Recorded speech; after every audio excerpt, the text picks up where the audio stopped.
Hello बच्चों, कैसे हो सब लोग। तो आज बच्चों हम लोग स्टार्ट करते हैं सेमीकंडक्टर का 6th लेक्चर। इसमें उसको पढ़ने से पहले सबसे पहले हम लोग अभी तक ये देख लेते हैं कि अभी तक हमने क्या क्या पढ़ा है। इसको बहुत फास्ट मोड में देखते हैं कि सेमीकंडक्टर का सबसे पहले हमने देखा था कि सेमीकंडक्टर का आज के समय में बहुत यूज है। सब कुछ आज के समय में जो बहुत सारी चीजें 99% चीजें चल रही है उसमें सेमीकंडक्टर का यूज हुआ है। लेकिन सर सेमीकंडक्टर का यूज कैसे करते हैं, हम लोग वो सारी चीजें सीखते हैं कि सेमीकंडक्टर का यूज क्यों करते हैं। तो हम लोगों ने देखा कि जो सेमीकंडक्टर से कंडक्टिविटी को कंट्रोल किया जा सकता है, करंट के डायरेक्शन को कंट्रोल किया जा सकता है, ठीक है, यूनी डायरेक्शनल करंट दिया जा सकता है सेमीकंडक्टर का यूज करके, जो कि हमें बहुत हमारे लिए बहुत जरूरी है। कोई फोन चार्ज हो रहा है, पता चला लाइट कट गया, वापस से फोन चार्ज डिस्चार्ज हो गया। तो वो सारी चीजें हैं जिसकी वजह से हमने सेमीकंडक्टर का यूज बहुत जरूरी समझा। फिर देखते हैं कि सेमीकंडक्टर होता क्या है। उसके लिए पहले हम लोगों ने देखा कि जो इलेक्ट्रॉन्स इसमें जो ऑर्बिट्स होते हैं उसमें किस तरीके से डिस्ट्रीब्यूट होते हैं। तो इस तरीके से देखा गया कि ये जो फाइनल, ये तो हम लोग केमिस्ट्री में खूब पढ़ते हैं, लेकिन ये जो फाइनल ऑर्बिट होता है, ये फाइनल, इसको सेल बोल सकते हो, ये जो फाइनल ऑर्बिट होता है यहाँ पर इसको वैलेंस सेल बोलते हैं। ये वैलेंस सेल है, ये वैलेंस सेल है, ये वैलेंस सेल है। तो देखा गया कि जो वैलेंस सेल में 4 इलेक्ट्रॉन होते हैं तो वो उनको हम लोग सेमीकंडक्टर बोल दिए। किसको किसको सेमीकंडक्टर बोला गया, प्योर सेमीकंडक्टर की अगर बात करें, प्योर सेमीकंडक्टर की बात करें तो एलिमेंटल लेवल पे सिलिकॉन और जर्मेनियम को सेमीकंडक्टर बोला गया। सिलिकॉन और जर्मेनियम को सेमीकंडक्टर बोला गया जिनके वैलेंस सेल में 4 इलेक्ट्रॉन है, ठीक है।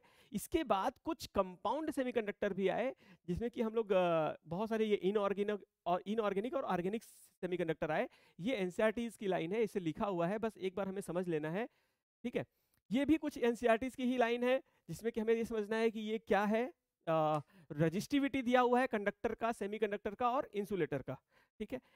इसके आगे बढ़ते हैं, जो समझने वाली चीजें हैं उसको हम लोग एक बार थोड़ा सा डिटेल में फिर से समझ लेते हैं कि अगर कोई एटम है जो सिंगल है, सिंगल एटम है जिसमें एक इलेक्ट्रॉन है, तो जो उनके ऑर्बिट्स का एनर्जी होता है 1s का, 2s का, 2p का, 3s का, 3p का, 3d का, 4s का, 4p का, 4d, 4f, ऐसे जो ऑर्बिट्स होते हैं उनके सारी जो इनकी जो एनर्जी होती है, उनकी सबकी एनर्जी फिक्स्ड होती है।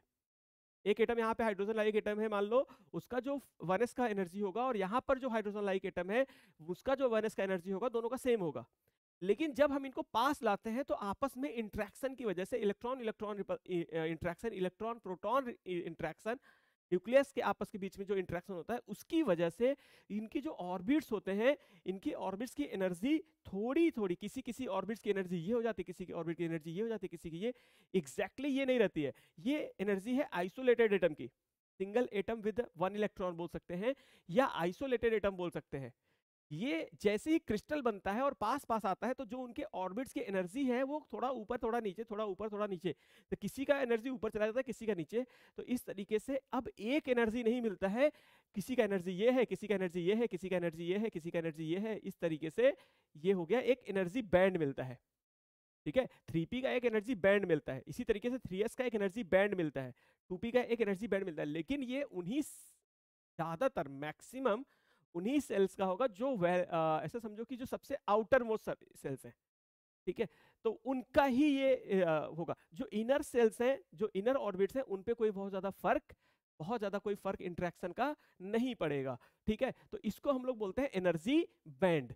अब हम देखते हैं कि जब दो एटम बहुत पास आ गए, ठीक है, और ऐसा समझो कि कोई बॉन्ड बना लिए, तब क्या होता है कि ये जो वैलेंस सेल है, ये वैलेंस सेल है, इनके कुछ एनर्जी अलग अलग थे, लेकिन जैसे ही ये बॉन्ड बनाए या एक क्रिस्टल बनाए, तो क्रिस्टल में क्या हुआ कि ये दोनों जो वैलेंस सेल था वो आपस में मर्ज कर गया, ठीक है। इनके एनर्जी लेवल को देखा गया तो ये आपस में मर्ज कर गए और ये दो पार्ट में डिवाइड हो गए। ये जो एनर्जी लेवल है, ये एनर्जी लेवल दो पार्ट में डिवाइड हो गया, एक को हम लोग बोल देंगे वैलेंस बैंड और एक को बोल देंगे कंडक्शन बैंड। तो जो इलेक्ट्रॉन्स हम लोग फील करना स्टार्ट करेंगे, इलेक्ट्रॉन सबसे पहले वो वैलेंस बैंड में आता है, फिर जब यहाँ पे वैलेंस बैंड में इलेक्ट्रॉन भर जाता है उसके बाद कंडक्शन बैंड में जाता है। सपोज करो 2s और 2p ऑर्बिट मिक्स कर रहे हैं, जब 2s और 2p ऑर्बिट मिक्स कर रहे हैं तो इसमें टोटल कितने इलेक्ट्रॉन्स हैं 2, और इसमें कितने इलेक्ट्रॉन्स हैं 6, तो 6 + 2 8, 8 इलेक्ट्रॉन्स में 4 इलेक्ट्रॉन यहाँ आ जाएंगे और उसके बाद यहाँ पे चले जाएंगे। सपोज करो किसी के पास 3 इलेक्ट्रॉन है तो तीनों इलेक्ट्रॉन यहीं रहेंगे, किसी के पास 4 इलेक्ट्रॉन है तो 4 चारों इलेक्ट्रॉन यहीं रहेंगे, किसी के पास 5 इलेक्ट्रॉन है तो 4 इलेक्ट्रॉन यहाँ रहेगा, 1 इलेक्ट्रॉन यहाँ आ जाएगा, किसी के पास 7 इलेक्ट्रॉन्स है तो 4 यहाँ रहेगा, 3 यहाँ आ जाएगा, ठीक है, तो इस तरीके से मिक्सिंग होती है। लेकिन अगर यहीं पे ऐसे समझो 3s 3p 3d भी आ जाए तो टोटल इलेक्ट्रॉन का हाफ कर देंगे। ठीक है, तो जैसे मान लो यहाँ पे टोटल 8 इलेक्ट्रॉन था, तो 8 इलेक्ट्रॉन में 4 इलेक्ट्रॉन यहाँ पे जाएगा सबसे पहले, और उसके बाद जो इलेक्ट्रॉन बचेगा वो यहाँ जाएगा। इसी तरीके से 3s 3p 3d अगर हम लोग रहे तो दो पार्ट में डिवाइड करेंगे।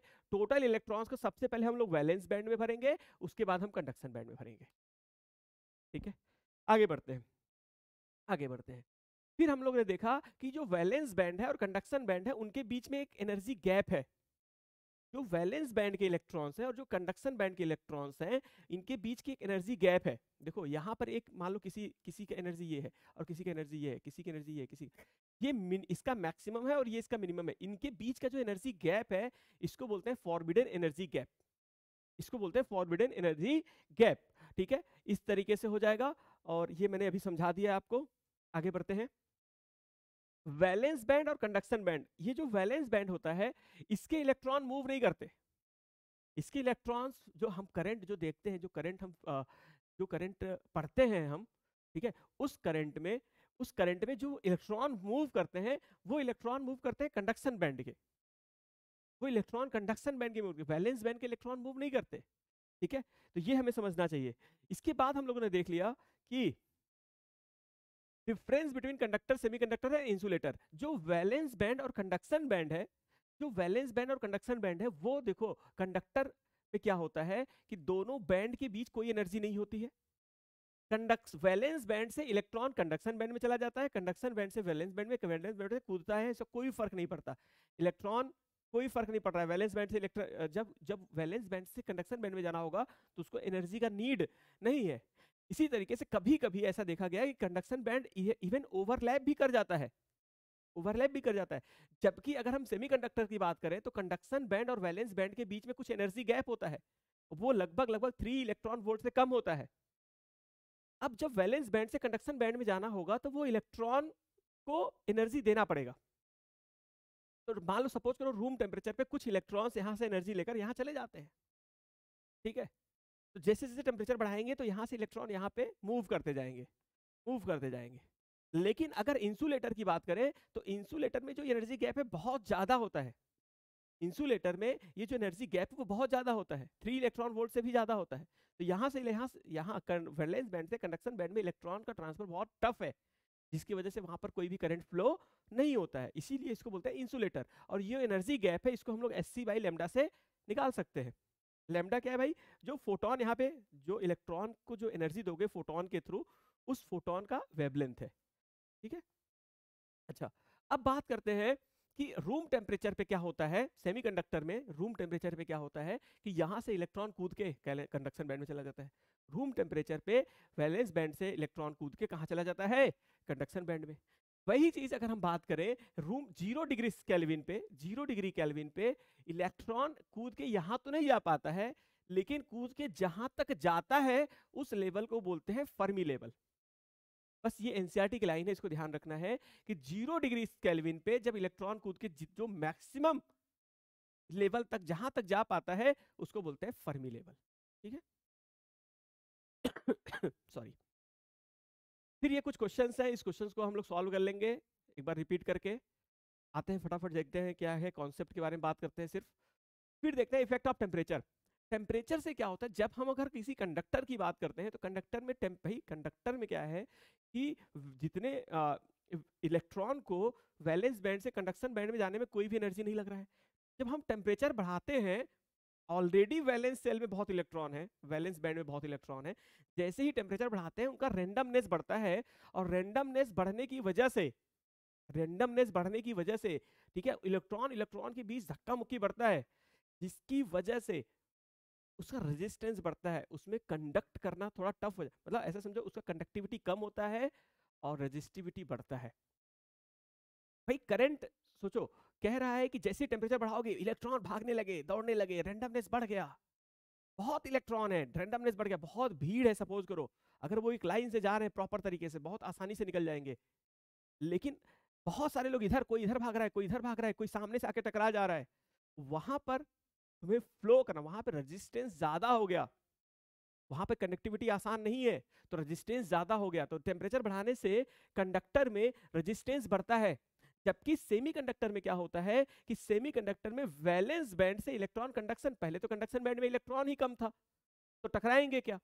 जैसे ही टेम्परेचर बढ़ाओगे तो वैलेंस बैंड से इलेक्ट्रॉन कंडक्शन बैंड में जाएगा, और इलेक्ट्रॉन की संख्या यहाँ पे ज्यादा होगी तो करंट फ्लो करने लगेगा, करंट फ्लो करने लगेगा। नंबर ऑफ इलेक्ट्रॉन्स बढ़ेगा तो करंट का फॉर्मूला होता है NeAVD। नंबर ऑफ इलेक्ट्रॉन बढ़ेगा तो इसका मतलब करंट बढ़ेगा, तो कंडक्शन बैंड में इलेक्ट्रॉन जाएगा तो करंट बढ़ेगा। तो टेम्परेचर बढ़ाने से इसका रेजिस्टेंस कम होता है, जबकि यहां पर टेम्परेचर बढ़ाने से रेजिस्टेंस ज्यादा होता है। तो अगर हम यहाँ पे इस फॉर्मूले को देखें, delta R is equal to R alpha delta T, temperature को बढ़ाने से रेजिस्टेंस भी बढ़ता है, मतलब अल्फा पॉजिटिव होगा।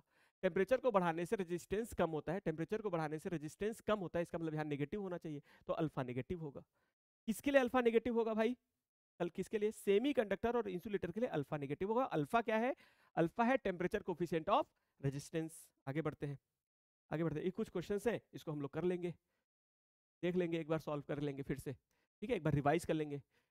फटाफट देखो, टाइप्स ऑफ सेमीकंडक्टर कितने होते हैं? दो तरीके के सेमीकंडक्टर होते हैं, एक होता है इंट्रिंसिक, एक होता है एक्सट्रिंसिक। इंट्रिंसिक सेमीकंडक्टर क्या होता है? जब हम सिलिकॉन और आर्सेनिक की बात करते हैं, तो जो प्योर क्रिस्टल होता है सिलिकॉन का या प्योर क्रिस्टल होता है आर्सेनिक का, इसको हम लोग बोलते हैं प्योर सेमीकंडक्टर या इंट्रिंसिक सेमीकंडक्टर। लेकिन अगर इसी प्योर सेमीकंडक्टर में अगर हम कुछ इम्प्योरिटीज मिला देते हैं, उसको हम लोग बोलते हैं एक्सट्रिंसिक सेमीकंडक्टर। इम्प्योरिटीज क्यों मिलाते हैं भाई? उससे कुछ फायदा है, आगे देखेंगे क्या फायदा है। अब हालांकि एक बार पढ़ चुके हो तो समझ में आ गया होगा कि क्या फायदा है। तो अगर हम एक्सट्रिंसिक की बात करें, अगर हम इंट्रिंसिक की बात करें, तो इंट्रिंसिक में अगर 0 डिग्री केल्विन पे बात करें, तो 0 डिग्री केल्विन पे अगर सिलिकॉन सिलिकॉन का एग्जांपल ले ले, तो सिलिकॉन के पास 4 वैलेंस सेल में 4 इलेक्ट्रॉन है, इसके पास भी 4 इलेक्ट्रॉन है, इसके पास भी 4 इलेक्ट्रॉन है।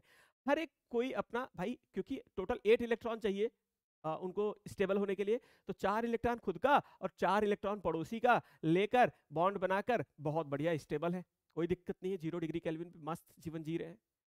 लेकिन जैसे ही टेम्परेचर बढ़ाओगे, जैसे ही टेम्परेचर बढ़ाओगे, टेम्परेचर जैसे ही बढ़ा और बढ़ने के बाद यहां से इलेक्ट्रॉन निकल गया, इलेक्ट्रॉन निकल गया और होल बन गया। इलेक्ट्रॉन निकला वैलेंस सेल से, वैलेंस बैंड से इलेक्ट्रॉन निकला कंडक्शन बैंड में, तो वैलेंस बैंड यहां पे क्या बन गया? होल बन गया। अब ये जो होल है, ठीक है, इस होल को हम as a positive charge consider करेंगे। ये पॉजिटिव चार्ज है नहीं, लेकिन इसको हम लोग पॉजिटिव चार्ज कंसीडर करेंगे, ठीक है, इसको हम लोग positive charge as a positive charge assume as a positive charge, ठीक है। और देखो यहाँ पर होल के बारे में क्या बोल रहा है, assume as a positive charge, direction of hole, जो पॉजिटिव चार्ज का डायरेक्शन होता है वही तो करंट का डायरेक्शन होता है, तो हम लोग होल के डायरेक्शन को ही करंट का डायरेक्शन मान लेंगे। और होल किधर मूव करेगा? होल इलेक्ट्रिक फील्ड के डायरेक्शन, पॉजिटिव चार्ज किधर मूव करता है? इलेक्ट्रिक फील्ड के डायरेक्शन में, तो होल भी किधर मूव करेगा? इलेक्ट्रिक फील्ड के डायरेक्शन में।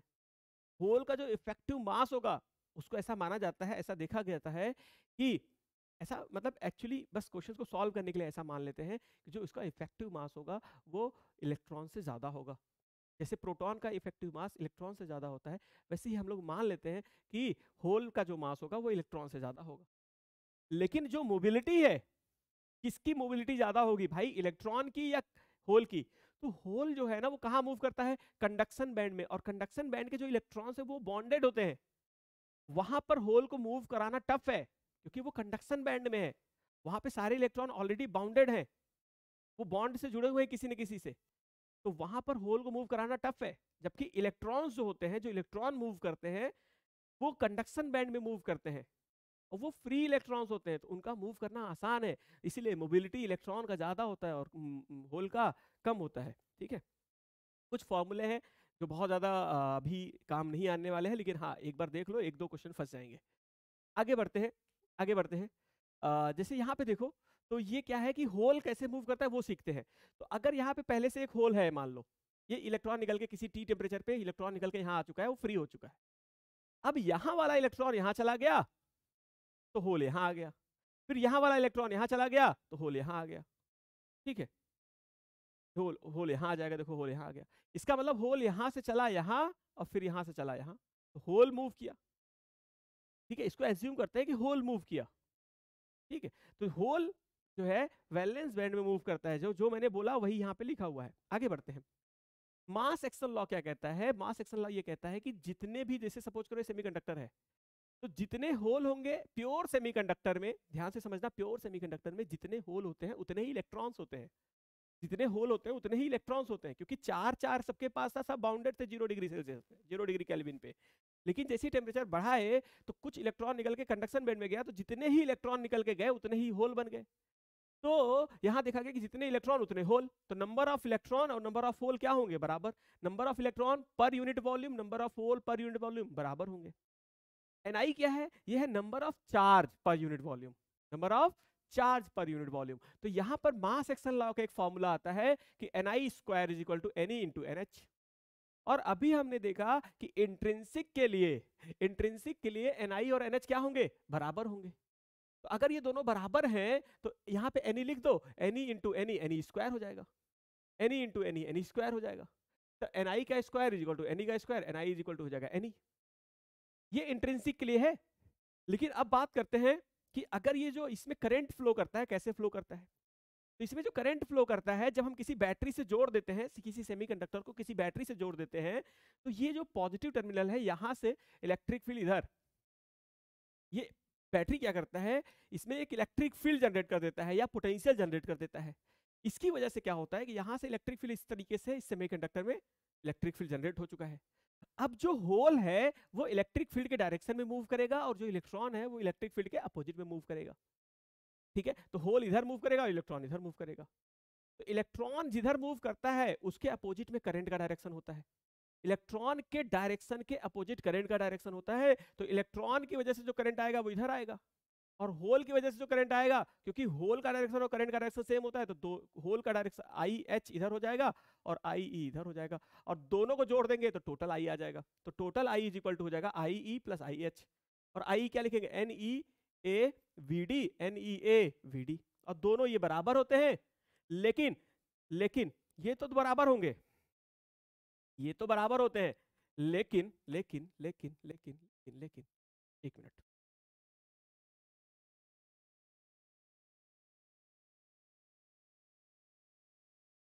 ठीक है, ये तो बराबर होते हैं, लेकिन ये क्या होगा कि Vd जो ड्रिफ्ट वेलोसिटी है, ड्रिफ्ट वेलोसिटी इलेक्ट्रॉन का ज्यादा होता है और होल का कम होता है। अभी मैंने बताया कि मोबिलिटी होल का कम होता है तो ड्रिफ्ट वेलोसिटी कम होगा, ड्रिफ्ट वेलोसिटी कम होगा तो करंट भी कम होगा, तो इलेक्ट्रॉन का करंट ज्यादा होता है, होल का करंट कम होता है। ठीक है, आगे बढ़ते हैं, आगे बढ़ते हैं। अब इसमें देखो क्या कह रहा है कि कोई भी यूज सेमीकंडक्टर का नहीं है, तो इसका कोई यूज जो है वो नहीं है। ठीक है भाई, इंट्रिंसिक सेमीकंडक्टर कोई यूज नहीं है। ओके, आगे बढ़ते हैं, आगे बढ़ते हैं और आगे देखते हैं कि एक्सट्रिंसिक सेमीकंडक्टर क्या होता है। एक्सट्रिंसिक सेमीकंडक्टर में क्या होता है कि हम जब किसी प्योर सेमीकंडक्टर में इंप्योरिटीज मिला देते हैं तो वो हो जाता है एक्सट्रिंसिक सेमीकंडक्टर। एक्सट्रिंसिक सेमीकंडक्टर का क्या फायदा है भाई? तो एक्सट्रिंसिक सेमीकंडक्टर में देखो, यहाँ पे आ जाओ, ये सिलिकॉन और जर्मेनियम ये प्योर सेमीकंडक्टर थे, जब हम इनको मिलाएंगे तो ये, या इनको मिलाएंगे तो ये बन जाएंगे एक्सट्रिंसिक। अब एक्सट्रिंसिक में दो चीजें हैं, क्या है दो चीजें भाई? दो चीजें क्या है, आओ देखें। यहां पर जो ये वाले एटम्स हैं ये प्योर हैं, और यहाँ पे ये जब मिलाएंगे, इनके पास 3 वैलेंस इलेक्ट्रॉन है और इनके पास 5 वैलेंस इलेक्ट्रॉन है, इनके पास 4 इलेक्ट्रॉन है। जब हम इनको मिलाएंगे, इनके पास 3 ही है, और जब इनको मिलाएंगे तो क्या बनेगा आगे देखते हैं। सबसे पहले हम लोग देखेंगे N types electron, N type semiconductor. N type semiconductor का हमें सबसे पहले दिमाग में आना चाहिए, एन टाइप हम पढ़ चुके हैं इसलिए मैं ये बात कर रहा हूं, पहले से ये सब पढ़ चुके हैं इसलिए फिर से बात कर रहा हूं मैं। एन टाइप मतलब नेगेटिव टाइप। ये बस मैं क्या कह रहा हूं सिर्फ समझने के लिए, ऐसा कोई बहुत हार्ड एंड फास्ट कोई रूल नहीं है समझने के लिए, कि एन टाइप मतलब नेगेटिव, मतलब इलेक्ट्रॉन ज्यादा होंगे सेमीकंडक्टर में, उसको एन टाइप, इलेक्ट्रॉन की संख्या ज्यादा होगी। इलेक्ट्रॉन की संख्या कब ज्यादा होगी?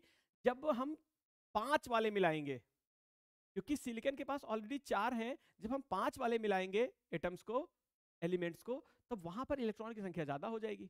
तो 5 वाले इलेक्ट्रॉन, 5 वाले एलिमेंट्स कौन कौन से हैं? फास्फोरस।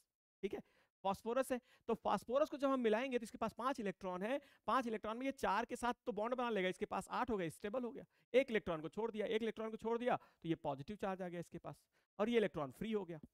अब इलेक्ट्रॉन फ्री हो गया, घूम रहा है, मस्त मजे ले रहा है। अब जब हम कंडक्शन बैंड और वैलेंस बैंड की बात करेंगे तो ये वाले इलेक्ट्रॉन्स, ये ढेर सारे एटम्स को मिला दिए, ठीक है। तो जब ढेर सारे एटम्स को मिला दे तो ये वाले इलेक्ट्रॉन ज्यादा हो जाए, जितने एटम्स को मिलाओगे इसको बोलेंगे डोनर नंबर, जितने भी डोनर एटम को मिलाओगे उतना ही इलेक्ट्रॉन होगा, उतना ही फ्री इलेक्ट्रॉन होगा। जितने डोनर एटम होंगे उतने ही फ्री इलेक्ट्रॉन होंगे, तो ढेर सारे फ्री इलेक्ट्रॉन्स। तो नंबर ऑफ इलेक्ट्रॉन जो फ्री वाले हैं वो बहुत ज्यादा होंगे, क्योंकि यहां से जो गए हैं ये कम होंगे, तो इनको हम लोग नेग्लेक्ट कर सकते हैं। अगर कोई पूछे number of electron, free electron बताओ, तो नंबर ऑफ फ्री इलेक्ट्रॉन में ये जो होल वाले इलेक्ट्रॉन है ये बहुत कम होंगे, ये 1 2 3 4 ऐसा कुछ समथिंग होगा। उसके कंपेरिजन में अगर ये 1000 है तो 1000 प्लस 2 करोगे कोई बहुत ज्यादा फर्क नहीं पड़ेगा। तो number of electron is equal to number of donor atom. N type में number of electron is equal to number of donor atom. जबकि अगर हम इसमें बात करें, ठीक है, यही जो मैंने बताया वही लिखा हुआ है। अगर हम इसमें बात करें पी टाइप में, तो पी टाइप में हम मिलाते हैं 3 इलेक्ट्रॉन्स, जो जिनके पास जिनके वैलेंस शेल में 3 इलेक्ट्रॉन है। 3 इलेक्ट्रॉन के होने के साथ साथ यहां से ये अपना 4 इलेक्ट्रॉन ले लिए, ठीक है। अब यहां पर एक बना होल, यहां पे क्या बना होल, तो ये वाला इलेक्ट्रॉन ये ले लिया। जब ये इलेक्ट्रॉन यहां ले लिया तो होल यहां आ गया, और इसके पास एक इलेक्ट्रॉन ज्यादा हो गया तो ये नेगेटिव चार्ज हो गया। कौन सा चार्ज हो गया, नेगेटिव चार्ज हो गया। तो कहने का मतलब ये है कि पी टाइप में क्या होता है, पी टाइप हम ये सोचेंगे कि पी टाइप मतलब पॉजिटिव टाइप, पॉजिटिव टाइप मतलब होल बनेगा। होल बनेगा तब बनेगा जब 3 इलेक्ट्रॉन वाले एलिमेंट्स आएंगे तो होल बनेगा, मतलब क्रिस्टल में होल ज्यादा होंगे। तो वैलेंस बैंड और कंडक्शन बैंड की बात करें तो यहां पर होल ज्यादा है, और ये होल किसकी वजह से है, ये इलेक्ट्रॉन जो यहां से निकल के गया है उसकी वजह से है। लेकिन नंबर ऑफ होल्स बहुत ज्यादा है किसकी वजह से, इंप्योरिटीज की वजह से। तो यहां पर इसको हम लोग बोलते हैं एक्सेप्टर एटम, क्योंकि एक्सेप्टर एलिमेंट जो कि यहां से इलेक्ट्रॉन एक्सेप्ट कर रहा है इसको acceptor atom. Number of hole is equal to number of acceptor atom. ऐसा क्यों बोला मैंने, क्योंकि ये जो होल है ये इनके कंपैरिजन में बहुत कम है।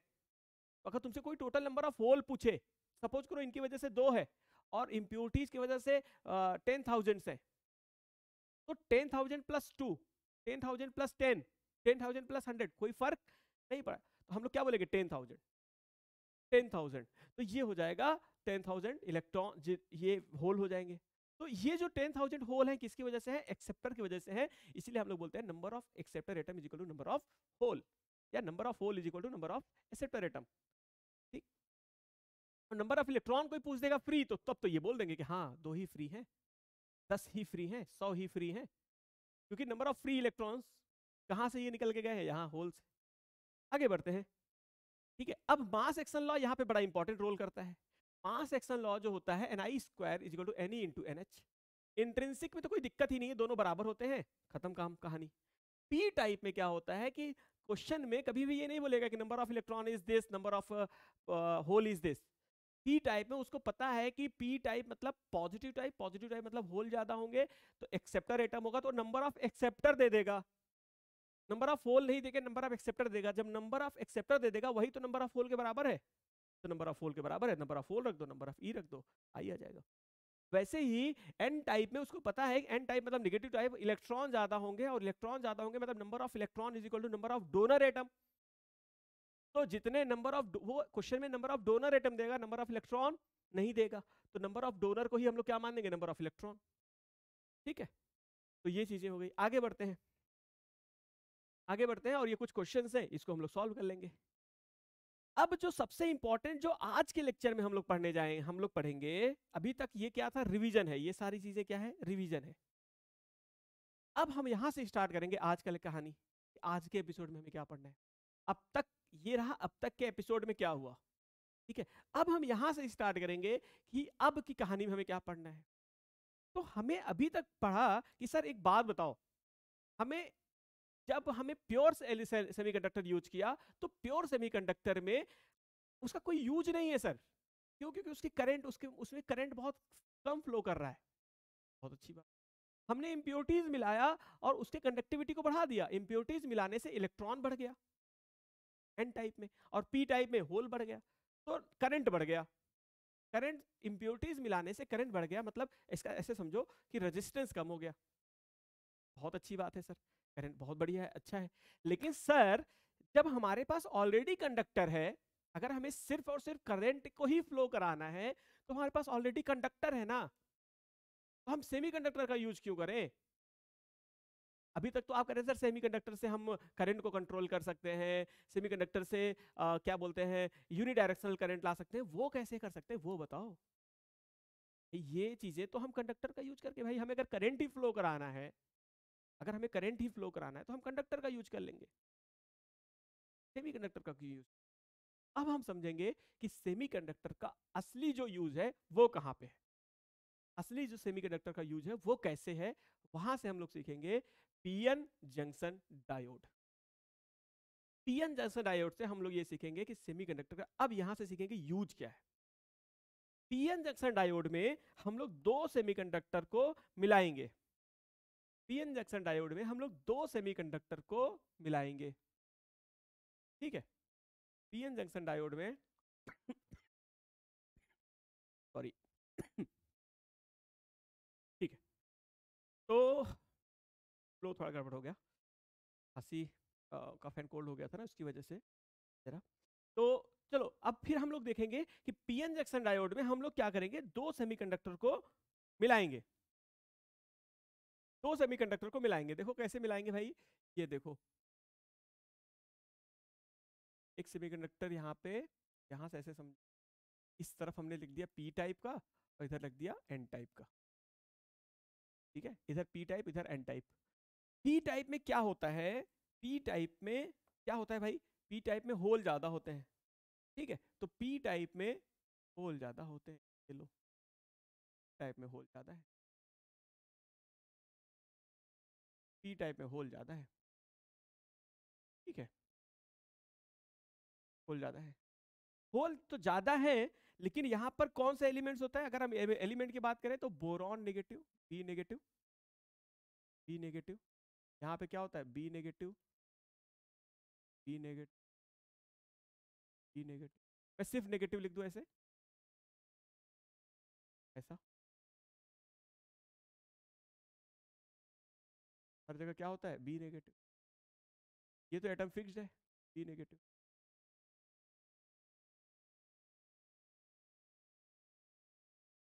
बी नेगेटिव, नेगेटिव, सबके पास क्या होगा बी नेगेटिव होगा, ठीक है। अब बी नेगेटिव के पास यहाँ पे होल है, अब क्या होगा, अब क्या होगा कि ढेर सारे होल्स है, और एन टाइप में क्या होगा, एन टाइप में, एन टाइप में क्या होगा बच्चों, एन टाइप में ढेर सारे इलेक्ट्रॉन्स होंगे, देखा ना, एन टाइप्स में ढेर सारे क्या होंगे, फ्री इलेक्ट्रॉन्स होंगे, और फ्री इलेक्ट्रॉन के साथ कौन आता है, फ्री इलेक्ट्रॉन के साथ आता है पी पॉजिटिव, पी पॉजिटिव मतलब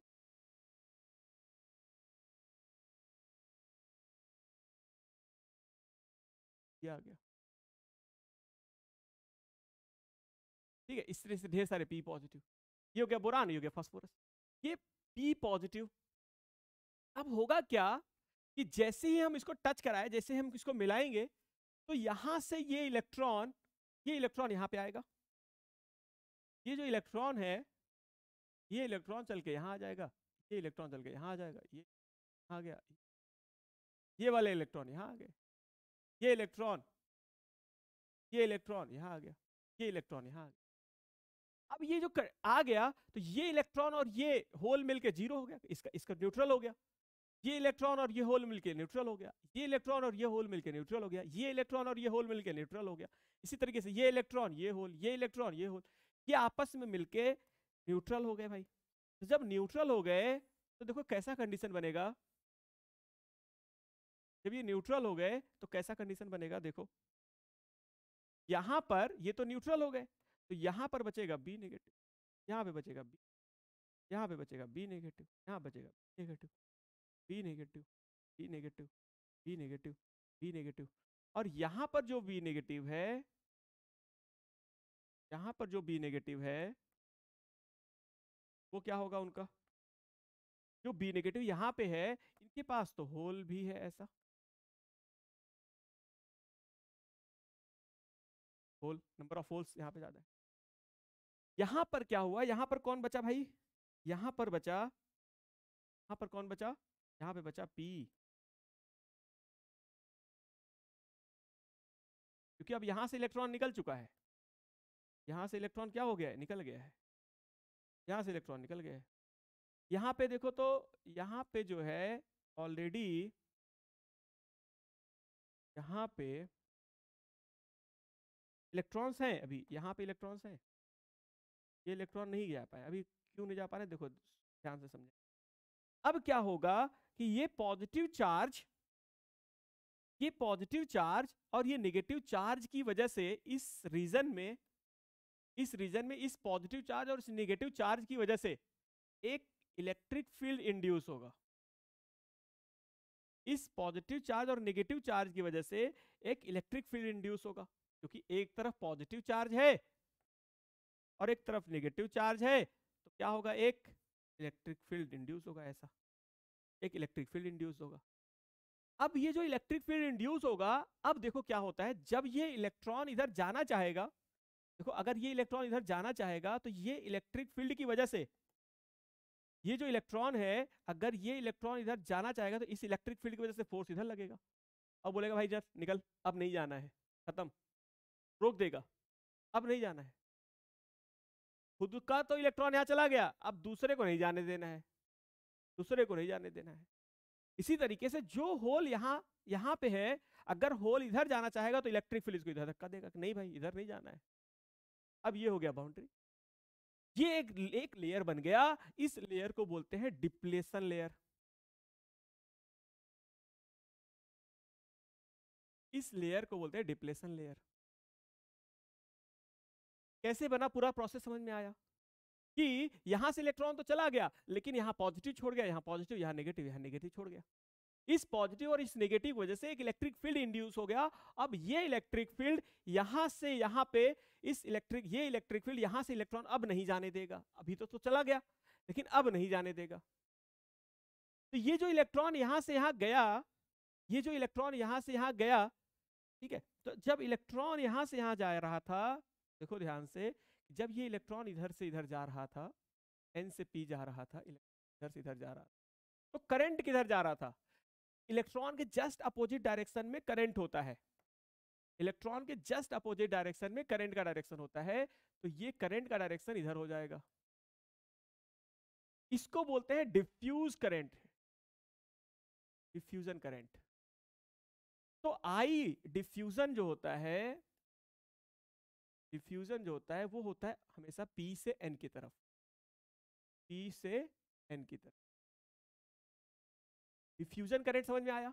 ये जो इलेक्ट्रॉन यहां से मूव कर रहा था, जब इलेक्ट्रिक फील्ड नहीं बना था, ये इलेक्ट्रॉन इधर मूव कर रहा था, इसकी वजह से जो करंट आया, करंट जो आया उसको बोलते हैं डिफ्यूजन करंट, उसको बोलते हैं डिफ्यूजन करंट।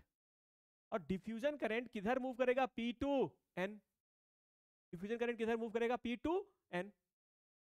अब हम बात करते हैं कि जो ये इलेक्ट्रिक फील्ड बना, ये जो इलेक्ट्रिक फील्ड बना, इसका कितना, ऐसा देखा गया कि इस इलेक्ट्रिक फील्ड की वजह से, देखो इलेक्ट्रिक फील्ड के डायरेक्शन में जब जाते हैं तो पोटेंशियल कम होता है, इलेक्ट्रिक फील्ड के जब डायरेक्शन में जाते हैं तो पोटेंशियल कम होता है, इसका मतलब यहां पर हाई पोटेंशियल होगा और यहां पर लो पोटेंशियल होगा,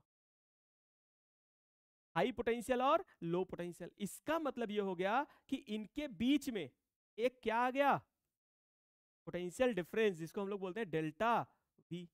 और ये देखा गया कि ये डेल्टा भी लगभग 0.5 से लेकर 0.7 वोल्ट के आसपास होता है, 0.5 से 0.7 वोल्ट के आसपास होता है। और ये जो डिप्लेशन लेयर बना, ये कुछ माइक्रोमीटर में बनता है, बहुत पतला, बहुत पतला लेयर बनता है, इसको बोले माइक्रोमीटर में बनता है। इसका जो लेंथ होता है, इसका जो लेंथ होता है, ये जो लेंथ होता है ये माइक्रोमीटर में होता है। तो जो ये लेंथ होगा, तो ये जो लेंथ होगा, है ये जो डिस्टेंस होगा, तो ये डिस्टेंस होगा माइक्रोमीटर में। तो इलेक्ट्रिक फील्ड का वैल्यू अगर निकालना चाहे कोई, तो electric field is equal to क्या लिख सकते हो बताओ, delta V upon D, delta V upon D. कभी हम लोग ऐसा पढ़े थे कि delta V is equal to E into D, तो E इक्वल टू क्या हो जाएगा, डेल्टा V अपन D, ये पढ़ चुके हैं इलेक्ट्रिक फील्ड में, ठीक है। तो अब क्या देखेंगे भाई, डेल्टा V कितना है 0.5 अगर मान लें, 0.5 वोल्ट मान लें, और D कितना है माइक्रोमीटर मान लें, माइक्रो मतलब 10⁻⁻6 मीटर मान लें, वोल्ट पर मीटर देखो यहाँ पे आ जाएगा, ये कितना हो गया बोलो, ऊपर जाएगा, ये हो जाएगा 0.5 या 5 इंटू 10⁻5 वोल्ट पर मीटर, ये इलेक्ट्रिक फील्ड की वैल्यू आ जाएगी। अप्रॉक्स की बात मैं कर रहा हूँ, अप्रॉक्स की बात कर रहा हूँ, ठीक है, ये मैं अप्रॉक्स की बात कर रहा हूँ। तो कहने का मतलब ये है, फिर से पूरी कहानी समझते हैं कि ये इलेक्ट्रॉन इधर गया, ये इलेक्ट्रॉन इधर गया, यहाँ पे पॉजिटिव चार्ज एक्यूमुलेट हो गया, यहाँ पे नेगेटिव चार्ज एक्यूमुलेट हो गया, जिसकी वजह से इलेक्ट्रिक फील्ड आया। और ये इलेक्ट्रिक फील्ड अब ये इस इलेक्ट्रॉन को नहीं जाने देगा, ये जो इलेक्ट्रॉन यहां से यहां जा रहा था उसको डिफ्यूजन करंट बोलते हैं। और डिफ्यूजन करंट जो है इलेक्ट्रॉन का जो डायरेक्शन है उसके जस्ट अपोजिट होगा, तो डिफ्यूजन करंट P से N की तरफ जाएगा, P से N की तरफ जाएगा। और यहां पर जो ये पोटेंशियल क्रिएट हुआ N टाइप की तरफ, N टाइप सेमीकंडक्टर की तरफ पॉजिटिव चार्ज आ गया, और P टाइप की तरफ नेगेटिव चार्ज आ गया। जो N टाइप है वो उधर हाई पोटेंशियल बन गया, और जिधर पॉजिटिव चार्ज उधर तो हाई पोटेंशियल बनेगा, और नेगेटिव चार्ज की तरफ मतलब P टाइप की तरफ हमारा क्या बन गया, लोअर पोटेंशियल बन गया, हाई पोटेंशियल इधर लोअर पोटेंशियल। और कितना पोटेंशियल बना, लगभग वो अप्रोक्सीमेटली वैल्यू कैलकुलेट किया गया है, तो ये आया है 0.5 और 0.7 के आसपास, ठीक है। और अगर हम डिस्टेंस की बात करें, ये जो डिप्लेशन लेयर है इसका विड्थ कितना होता है, तो इसका विड्थ होता है माइक्रोमीटर में, माइक्रोमीटर में इसका विड्थ होता है, तो इसका विड्थ हो जाएगा लगभग 10⁻6 मीटर, सॉरी 10⁻⁻6 मीटर, डिवाइड करोगे तो ये आ जाएगा इलेक्ट्रिक फील्ड का वैल्यू, कि इसके बीच में इलेक्ट्रिक फील्ड कितना है। अब हम बात करते हैं कि सर ठीक है, बहुत अच्छी बात है, तो सर ये इलेक्ट्रिक फील्ड जब आया, आगे की स्लाइड में हम चर्चा करते हैं, ये जो इलेक्ट्रिक फील्ड आया, देखो ध्यान से, सर ठीक है आपने ये बोला कि ये हमने दो सेमीकंडक्टर को मिला दिया और यहां पर एक डिप्लेशन लेयर बन गया, इस डिप्लेशन लेयर की वजह से यहाँ पे एक डिप्लेशन लेयर बन गया, ये हो गया एन टाइप, ये हो गया पी टाइप, इधर बन गया पॉजिटिव चार्ज एक्यूमुलेट हो गया, ठीक है, और इधर नेगेटिव चार्ज एक्यूमुलेट हो गया। बहुत अच्छी बात है, बहुत अच्छी बात। और अब क्या होगा कि भाई ये इलेक्ट्रिक फील्ड ऐसा है, ये इलेक्ट्रिक फील्ड ऐसा है, डिप्लेशन लेयर के बीच में, डिप्लेशन लेयर के बीच में जब हम रूम टेम्परेचर पे क्या होगा कि कुछ कुछ होल पेयर और इलेक्ट्रॉन्स जनरेट होंगे, मतलब यहां पे भी तो ढेर सारे एटम्स हैं ही सिलिकॉन के, यहां पे भी तो ढेर सारे सिलिकॉन के एटम्स तो है ही, ठीक है, सिलिकॉन के एटम है ही। अब यहां से कुछ होल पेयर और होल और इलेक्ट्रॉन का पेयर जनरेट होगा, मतलब रूम टेम्परेचर पर कुछ इलेक्ट्रॉन निकलेंगे, यहां पर इस डिप्लेशन लेयर के बीच में कुछ होल और कुछ इलेक्ट्रॉन्स जनरेट होंगे, कुछ होल कुछ इलेक्ट्रॉन्स निकल के कंडक्शन बैंड में जाएंगे। तो इस जैसे ही कंडक्शन बैंड में गए तो इस इलेक्ट्रिक फील्ड की वजह से, इस इलेक्ट्रिक फील्ड की वजह से ये वाला इलेक्ट्रॉन इधर मूव करेगा, जो इस डिप्लेशन लेयर में टूटा है इलेक्ट्रॉन, ये इधर मूव करेगा, और ये जो होल है वो किधर मूव करेगा भाई, वो इधर मूव करेगा इलेक्ट्रिक फील्ड के डायरेक्शन में। इधर कौन है, पी टाइप, तो पहले से इधर होल है भाई, पी टाइप है, और इधर कौन है, एन टाइप, मतलब इधर पहले से। लेकिन ये जो मोशन हो रहा है किसकी वजह से हो रहा है, डिप्लेशन लेयर में जो टूटा है, जो इलेक्ट्रॉन कंडक्शन बैंड में आया है, वो इस इलेक्ट्रिक फील्ड, भाई रूम टेम्परेचर पे कंटिन्यूअस इलेक्ट्रॉन कंडक्शन बैंड में आता रहेगा, होल बनते रहेंगे, या टेम्परेचर बढ़ाने पर भी ऐसा होगा। तो क्या होगा कि जैसे ही होल बना और इलेक्ट्रॉन बना, वो तुरंत ही इस इलेक्ट्रिक फील्ड की वजह से इलेक्ट्रॉन इधर मूव कर गया और ये होल इधर मूव कर गया। तो इलेक्ट्रॉन के मूव करने की वजह से करंट का डायरेक्शन क्या आएगा, इलेक्ट्रॉन के मूव करने की वजह से करंट का डायरेक्शन किधर आएगा बोलो, इलेक्ट्रॉन के मूव करने की वजह से करंट का डायरेक्शन इधर आएगा, और होल के मूव करने की वजह से भी करंट का डायरेक्शन इधर ही आएगा। तो नेट जो करंट आया, नेट जो करंट आएगा वो इधर ही आएगा, आई नेट, आई नेट भी इधर आएगा। इसी को बोलते हैं ड्रिफ्ट करंट, इसी को बोलते हैं ड्रिफ्ट करंट, इसको बोलते हैं ड्रिफ्ट करंट। ये ड्रिफ्ट करंट जो है वो N से P की तरफ जा रहा है, तो I ड्रिफ्ट होगा वो किधर जाएगा भाई, N से P की तरफ, N से P की तरफ, जबकि डिफ्यूजन करंट P से N की तरफ जा रहा था, ड्रिफ्ट करंट N से P की तरफ जाएगा। ध्यान रखना है ये बात, ये बातें क्या करनी है, ध्यान रखनी है, बहुत कंफ्यूजिंग होता है। डिफ्यूजन करंट जब पहले इलेक्ट्रॉन मूव कर रहा था उसकी वजह से होता है, ड्रिफ्ट करंट ये जो इलेक्ट्रिक फील्ड आ गया इस इलेक्ट्रिक फील्ड की वजह से मूव करेगा, बोले ड्रिफ्ट करंट। अब होता क्या है कि एट स्टेडी स्टेट सर कुछ इलेक्ट्रॉन्स इधर जा रहे हैं, फिर कुछ इलेक्ट्रॉन आप कह रहे हो इधर जा रहे हैं, कुछ समझ में नहीं आ रहा है सर। एट स्टेडी स्टेट या at equilibrium, at steady state या at equilibrium, at equilibrium I drift is equal to I diffusion. ये दोनों करंट क्या होते हैं, बराबर होते हैं। आई ड्रिफ्ट और आई डिफ्यूजन दोनों क्या होंगे, बराबर होंगे। ठीक है, तो ये हो जाएगा, और यहां से जितने इलेक्ट्रॉन्स इधर मूव करेंगे यहां से उतने ही ये, जब यहां पे हम लोगों ने देखा था, यहां पे जब देखा था ये डिप्लेशन लेयर बन रहा था, तो जितने इलेक्ट्रॉन इधर मूव कर रहे थे उतने इधर मूव कर जाएंगे इलेक्ट्रिक फील्ड की वजह से, तो दोनों तरफ करंट क्या हो जाएगा, सेम हो जाएगा। तो अगर दोनों करंट बराबर है तो हम लोग ये देखेंगे कि जितना करंट, अगर हम आई ड्रिफ्ट की बात करें, आई ड्रिफ्ट की बात करें तो वो N से P की तरफ जा रहा है, और अगर आई डिफ्यूजन की बात करें, आई डिफ्यूजन की बात करें वो P से N की तरफ जा रहा है, और अगर दोनों बराबर है तो मतलब आई नेट क्या होगा, जीरो होगा। आई नेट क्या होगा, होगा आई नेट जीरो होगा। ये एक दो सेमीकंडक्टर को मिला दिए P और N टाइप को, तो आपस में ये भरे ही यहाँ पे इलेक्ट्रॉन मूव कर रहा है, लेकिन अभी भी नेट करंट क्या है, जीरो है। नेट करंट क्या है भाई, जीरो है, और नेट चार्ज भी क्या होगा, जीरो होगा। नेट चार्ज भी क्या होगा भाई, जीरो होगा। क्यों, क्योंकि P टाइप जो कंडक्टर है वो भी न्यूट्रल होता है, और N टाइप भी जो कंडक्टर होता है वो भी न्यूट्रल होता है। ठीक है, क्योंकि जितने इलेक्ट्रॉन होते हैं उतने पॉजिटिव चार्ज भी होते हैं। ये चीज ही हो गई। तो जो हमने ये बनाया पीएन जंक्शन डायोड, इसको बोलते हैं पीएन जंक्शन डायोड, और इसको रिप्रेजेंट करते हैं ऐसे, इसको रिप्रेजेंट करते हैं ऐसे,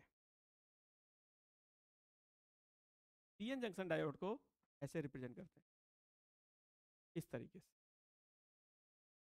पीएन जंक्शन डायोड को ऐसे रिप्रेजेंट करते हैं। ये हो गया पी जंक्शन, ये हो गया पी, और ये इधर पी इधर एन, ये हो गया पी और इधर हो गया एन।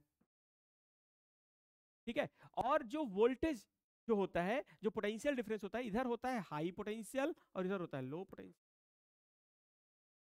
मतलब ऐसे समझो कि अगर मैं बोल दूं कि 0.2 वोल्ट, मतलब अगर 0.2 वोल्ट तो इधर में 0.2 और इधर में जीरो मान सकते हो।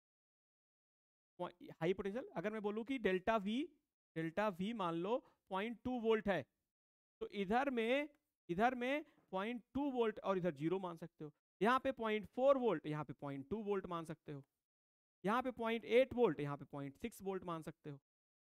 अभी भी डेल्टा वी कितना है, 0.2, अभी भी डेल्टा वी कितना है, 0.2, अभी भी डेल्टा वी कितना है, 0.2। कहने वाला बस ये हाई पोटेंशियल और ये लो पोटेंशियल होगा, ये हाई पोटेंशियल और ये लो पोटेंशियल होगा। इसको ऐसे दिखाते हैं, ऐसा रिप्रेजेंट करते हैं, ऐसे रिप्रेजेंट करते हैं किसको भाई, पीएन जंक्शन डायोड को, पीएन जंक्शन डायोड, वही तो हम पढ़ ही रहे हैं। तो उसमें पीएन जंक्शन डायोड को हम लोग ऐसे रिप्रेजेंट करते हैं। ठीक है, अब अगर हम थोड़ा सा मान लो कभी कभी कोई कोई ग्राफ भी, कि सर ग्राफ आप नहीं बताए, बहुत लोग ग्राफ भी बताते हैं। ये देखो, मान लो कि अपने पास ये डिप्लेशन लेयर है, और इधर बना तुम्हारा ये P हो गया, और ये N हो गया, और ये हो गया तुम्हारा N के साइड इधर क्या बन जाता है, पॉजिटिव, इधर क्या बन जाता है। ठीक है, तो अगर ग्राफ की बात करें,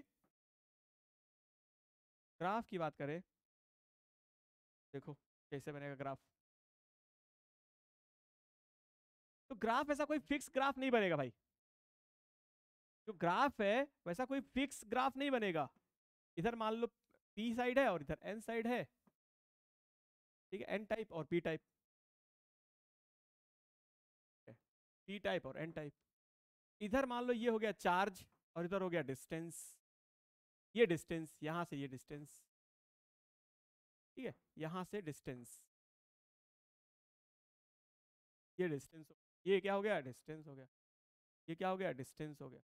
अब इसका कोई फिक्स्ड ग्राफ नहीं है, लेकिन ये पता है कि एन टाइप की तरफ पॉजिटिव चार्ज आएगा, एन टाइप की तरफ पॉजिटिव चार्ज आएगा, एन टाइप की तरफ पॉजिटिव चार्ज आएगा, और पी टाइप की तरफ नेगेटिव चार्ज आएगा, पी टाइप की तरफ नेगेटिव चार्ज आएगा, ठीक है, ये हो जाएगा ऐसा, इधर पॉजिटिव चार्ज आएगा, इधर नेगेटिव चार्ज आएगा, इधर पॉजिटिव इधर नेगेटिव, इधर पॉजिटिव इधर नेगेटिव।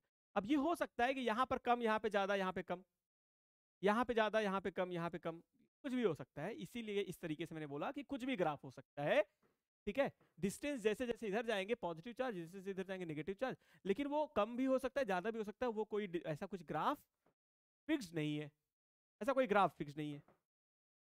तो सर ये बताओ कि क्या हम, यहां देखो, अगर मैं इसकी बात करूं, अगर मैं इसकी बात करूं सिर्फ, और ये ले आया मैं इधर,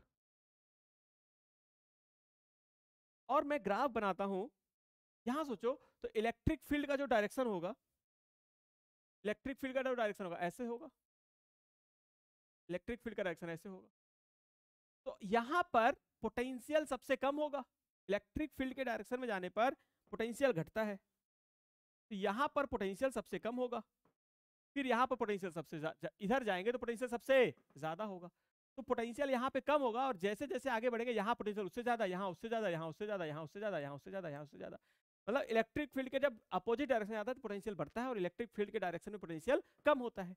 तो यहाँ पर पोटेंशियल, इस लाइन पर पोटेंशियल सबसे ज्यादा होगा, और इस लाइन पर पोटेंशियल सबसे कम होगा।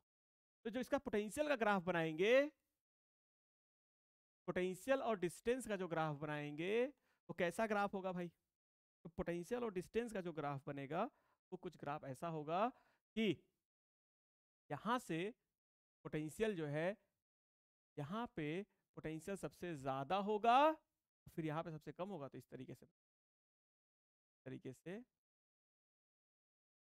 यहाँ पे ऐसा मान लो, तो कोई फिक्स नहीं है, ये इस तरीके से बना सकते हो, ठीक है, इस तरीके से, और इसके आगे तुम्हारा क्या हो जाएगा ऐसा, ये जो पोटेंशियल ग्राफ हमने बनाया, यहाँ पे सबसे ज्यादा से कम, इस तरीके से ग्राफ बन गया। और अगर मैं इलेक्ट्रिक फील्ड की बात करूं, अगर मैं इलेक्ट्रिक फील्ड की बात करूं, इलेक्ट्रिक फील्ड का ग्राफ कैसे बनेगा भाई? इलेक्ट्रिक फील्ड का भी ग्राफ सीख लेते हैं। देखो, अगर मैं मान लो इधर इलेक्ट्रिक फील्ड मान लो और इधर डिस्टेंस मान लो, ठीक है, तो यहां से लेकर यहां तक इलेक्ट्रिक फील्ड कांस्टेंट समझो, इलेक्ट्रिक फील्ड को क्या समझो? कांस्टेंट समझो। और इलेक्ट्रिक फील्ड का वैल्यू क्या होता है? Minus of DV by D R, slope, slope, इसका स्लोप देखो क्या है? पॉजिटिव है, तो अगर स्लोप पॉजिटिव और ये नेगेटिव, तो दोनों मिलके आपस में क्या हो जाएंगे? नेगेटिव हो जाएंगे, तो नेगेटिव हो जाएंगे, इसका मतलब ये हो जाएगा, ये इस तरीके से ग्राफ बन जाएगा, इलेक्ट्रिक फील्ड नेगेटिव मान लिया, नेगेटिव डायरेक्शन इधर, नेगेटिव डायरेक्शन मान लिया। फिर से समझते हैं, इलेक्ट्रिक फील्ड होता है minus DV by D R, minus DV by D R, DV by D R क्या होता है? स्लोप, ये क्या होता है? स्लोप, और यहाँ पर स्लोप क्या है? पॉजिटिव है, देखो यहाँ से लेकर यहाँ तक स्लोप क्या है? पॉजिटिव है, तो अगर ये पॉजिटिव या नेगेटिव, तो ये नेगेटिव ग्राफ बन गया। इसके बाद स्लोप क्या हो गया? जीरो, तो इसके बाद यहाँ इलेक्ट्रिक फील्ड जीरो, यहाँ पे electric field zero, electric field zero, ठीक।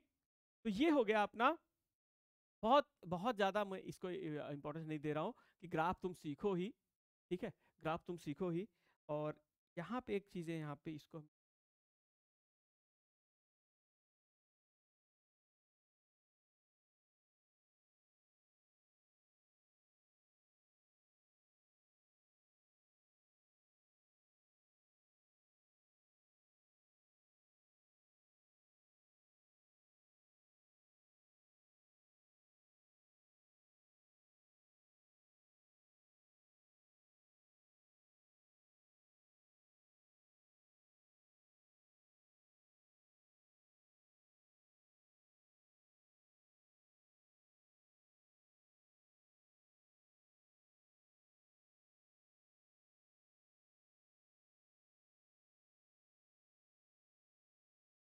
तो यहाँ पे ठीक है, ग्राफ को हम लोग देख लेंगे, बहुत इतना वैसा बहुत इंपॉर्टेंट नहीं है। इसके बाद हम लोग जो सबसे इंपॉर्टेंट पार्ट है, इस पार्ट का सबसे जो इंपॉर्टेंट पार्ट है, इसके बाद हम लोग पढ़ेंगे बाइसिंग। ठीक है, अभी देखते हैं। लेकिन बाइसिंग से पहले हम लोग एक चीज ये देख लेते हैं, ये सीख लेते हैं कि ये जो हम लोगों ने कहानी देखा है, कौन सी कहानी भाई? ये जो हमने कहानी देखा ड्रिफ्ट का और डिफ्यूजन का। डिफ्यूजन क्या होता है? डिफ्यूजन करंट क्या होता है भाई? डिफ्यूजन करंट होता है कि जब ये इलेक्ट्रॉन इस होल पेयर से मिल जाता है, इसको बोलते हैं डिफ्यूजन। ड्रिफ्ट करंट क्या होता है भाई? ड्रिफ्ट करंट होता है कि जब ये इलेक्ट्रिक फील्ड की वजह से इस डिप्लेशन लेयर में जो टेम्परेचर की वजह से जो इलेक्ट्रॉन, समझो नॉर्मल टेम्परेचर प्रेशर, किसी भी टेम्परेचर पे इलेक्ट्रॉन वैलेंस बैंड छोड़ के कंडक्शन बैंड में आएगा, जैसे ही वो इलेक्ट्रॉन फ्री होगा और एक होल पेयर बनेगा, तो इस इलेक्ट्रिक फील्ड की वजह से होल इधर मूव कर जाएगा और इलेक्ट्रॉन इधर मूव कर जाएगा, और दोनों की वजह से जो करंट आएगा उसको हम लोग ड्रिफ्ट करंट बोलते हैं। ठीक है, इन इन सारी चीजों को लैंग्वेज फॉर्म में मैं आपके लिए यहां पर लिख दिया हूं, तो हम लोग समझ लेंगे कि ये जो क्या दिखा है। देखो, डिफ्यूजन करंट क्या होता है? डिफ्यूजन करंट होता है due two electron hole pair recombination. Electron और होल पेयर, जो इलेक्ट्रॉन जो होल है, इनके पेयर्स का रिकॉम्बिनेशन क्या होता है? डिफ्यूजन करंट होता है। Positive ions in an side and negative ions in P side reveals. जैसे ही डिफ्यूजन करंट की वजह से एन साइड पे पॉजिटिव आयंस और पी साइड पे नेगेटिव आयंस बनने लगता है, which does not allow the further recombination। और वही क्या होता है? फर्दर रिकॉम्बिनेशन को अलाउ नहीं करता है। ठीक है, और ड्रिफ्ट करंट हमने क्या पढ़ा है? ड्रिफ्ट करंट हमने क्या पढ़ा है? ड्रिफ्ट करंट पढ़ा है कि जो इंटरनल इलेक्ट्रिक फील्ड फॉर्म हुआ है डिप्लीशन रीजन में, ठीक है, due to which minority electron and hole will move and form drift current.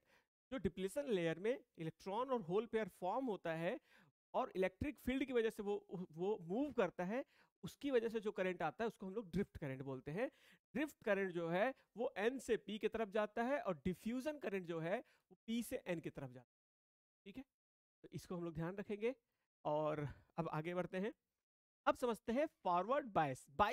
Biasing का मतलब होता है उसको एक एक्सटर्नल बैटरी से ऐड करना।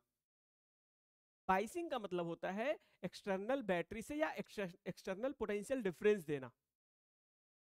बाइसिंग का मतलब हो जाएगा एक्सटर्नल बैटरी ऐड करना, एक्सटर्नल बैटरी ऐड करना। बाइसिंग का मतलब हो गया कि एक्सटर्नल बैटरी लगा। अब एक होता है फॉरवर्ड बाइस और एक होता है रिवर्स बाइस। फॉरवर्ड बाइस में क्या होता है कि जब हम सेमीकंडक्टर, ये जो सेमीकंडक्टर है, ठीक है, सेमीकंडक्टर में पी और एन, ये इस जंक्शन के बारे में बात करेंगे, पीएन जैसे, इसको हम लोग पीएन डायोड भी बोलते हैं। ठीक है, तो हम लोग डायोड भी बोलते हैं। अब हम क्या करते हैं, सबसे पहले एक पीएन जंक्शन ऐसे बना लेते हैं और समझते हैं इसको। देखो, ये देखो, ये हो गया पी हो गया और ये हो गया एन। ठीक है, अब हमें ये पता है कि पी के साइड क्या बन जाता है? नेगेटिव, और एन के साइड क्या बन जाता है? पॉजिटिव।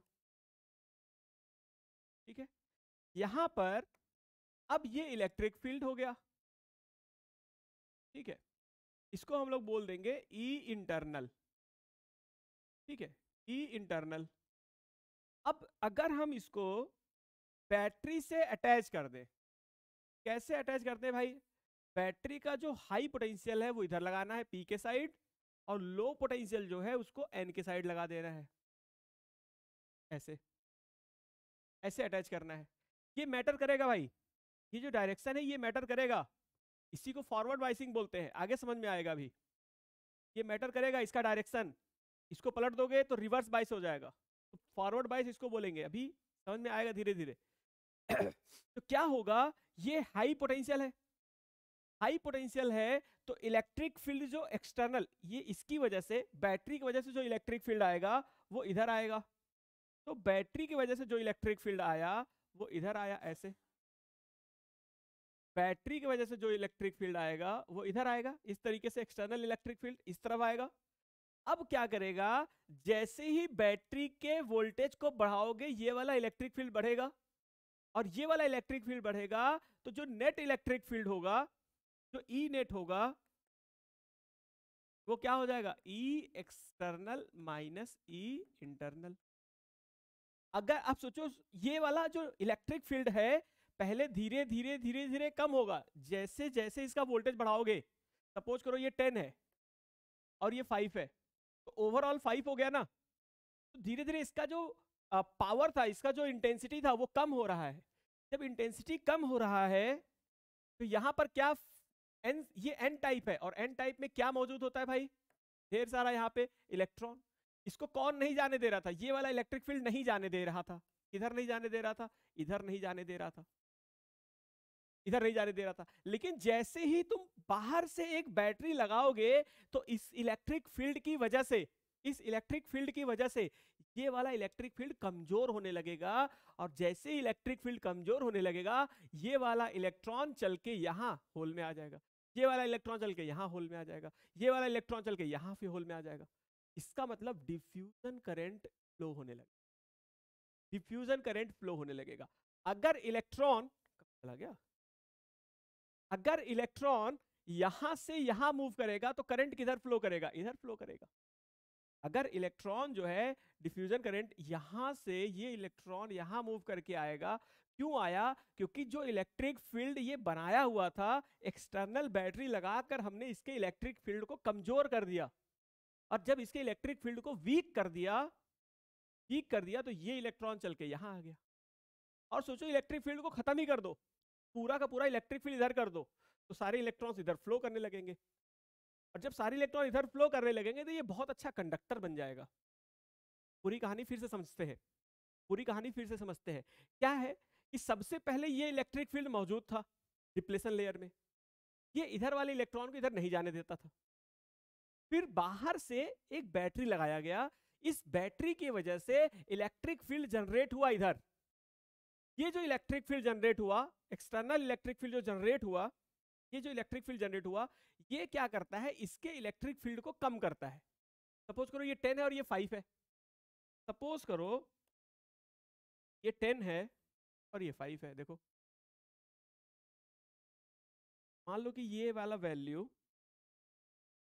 का, इसका वैल्यू सपोज करो 10 है और ये एक्सटर्नल वाला 5 है, तो ओवरऑल कितना हो गया, 5 कम हो गया ना।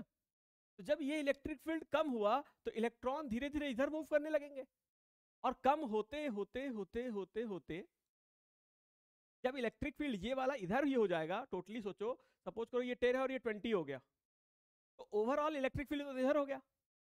और जब इलेक्ट्रिक फील्ड इधर हो गया तब तो इलेक्ट्रॉन को इस तरफ मूव करना बहुत आसान है, क्योंकि इलेक्ट्रॉन हमेशा इलेक्ट्रिक फील्ड के अपोजिट में मूव करता है, फोर्स हमेशा अपोजिट में लगता है, नेगेटिव चार्ज, तो इधर मूव करने लगेगा।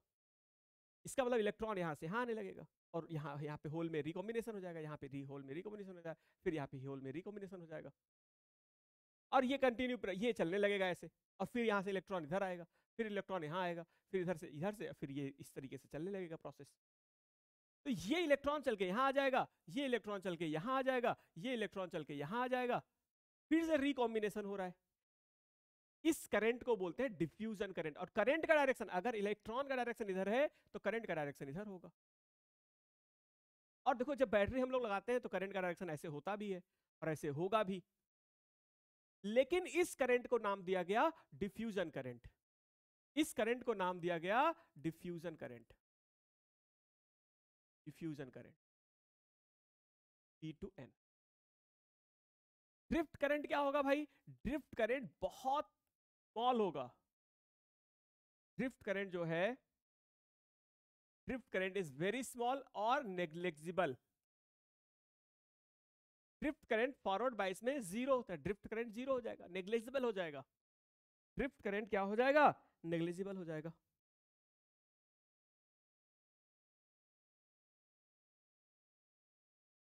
इसको बोलते हैं डायोड, इसको क्या बोलते हैं, डायोड। अब इसको इस तरीके से रिप्रेजेंट नहीं कर सकते, तो इसको रिप्रेजेंट करते हैं ऐसे। हो गया तुम्हारा डायोड, और इसको कनेक्ट कर दिए हाई पोटेंशियल से और इसको कनेक्ट कर दिए लो पोटेंशियल से, ऐसे। अब जब यहां से करंट जाएगा तो ये करंट को अलाउ कर देगा, ये जो करंट को अलाउ कर देगा, और करंट इस तरीके से, ये करंट इस तरीके से। तो अगर कोई, ये डायोड है, डायोड ये P है और ये N है। अगर कोई रियल डायोड की बात करे, अगर कोई रियल डायोड की बात करे, तो रियल डायोड का जो रेजिस्टेंस होता है, अगर कोई डायोड, डायोड में एक होता है, समझ लो ऐसा समझो, आइडियल डायोड और एक होता है रियल डायोड। डायोड में, डायोड में एक होगा रियल डायोड और एक होगा आइडियल डायोड। Ideal, ideal. तो रियल डायोड का रेजिस्टेंस बहुत कम होता है, very small, tends to zero, very. और यहां पे क्योंकि ये करंट को अलाउ कर रहा है, क्योंकि ये करंट को अलाउ कर रहा है, तो ये इस, अगर आइडियल डायोड की बात करें तो रेजिस्टेंस अप्रोक्सीमेटली जीरो है, मतलब ये ऐसा समझो वायर की तरह काम करेगा, वायर की तरह, क्लोज्ड वायर की तरह। ठीक है, ये work as a close wire, work as a close wire.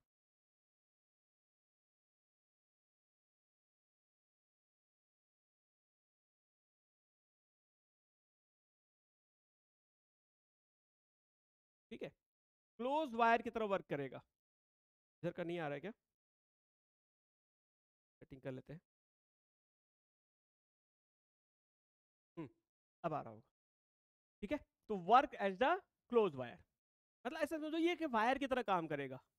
अगर P को यहां से हाई पोटेंशियल से जोड़ दें और N को लो पोटेंशियल से जोड़ दें, तो ये एज अ वायर काम करेगा, ये अलाउ कर देगा करंट को, करंट को अलाउ कर देगा।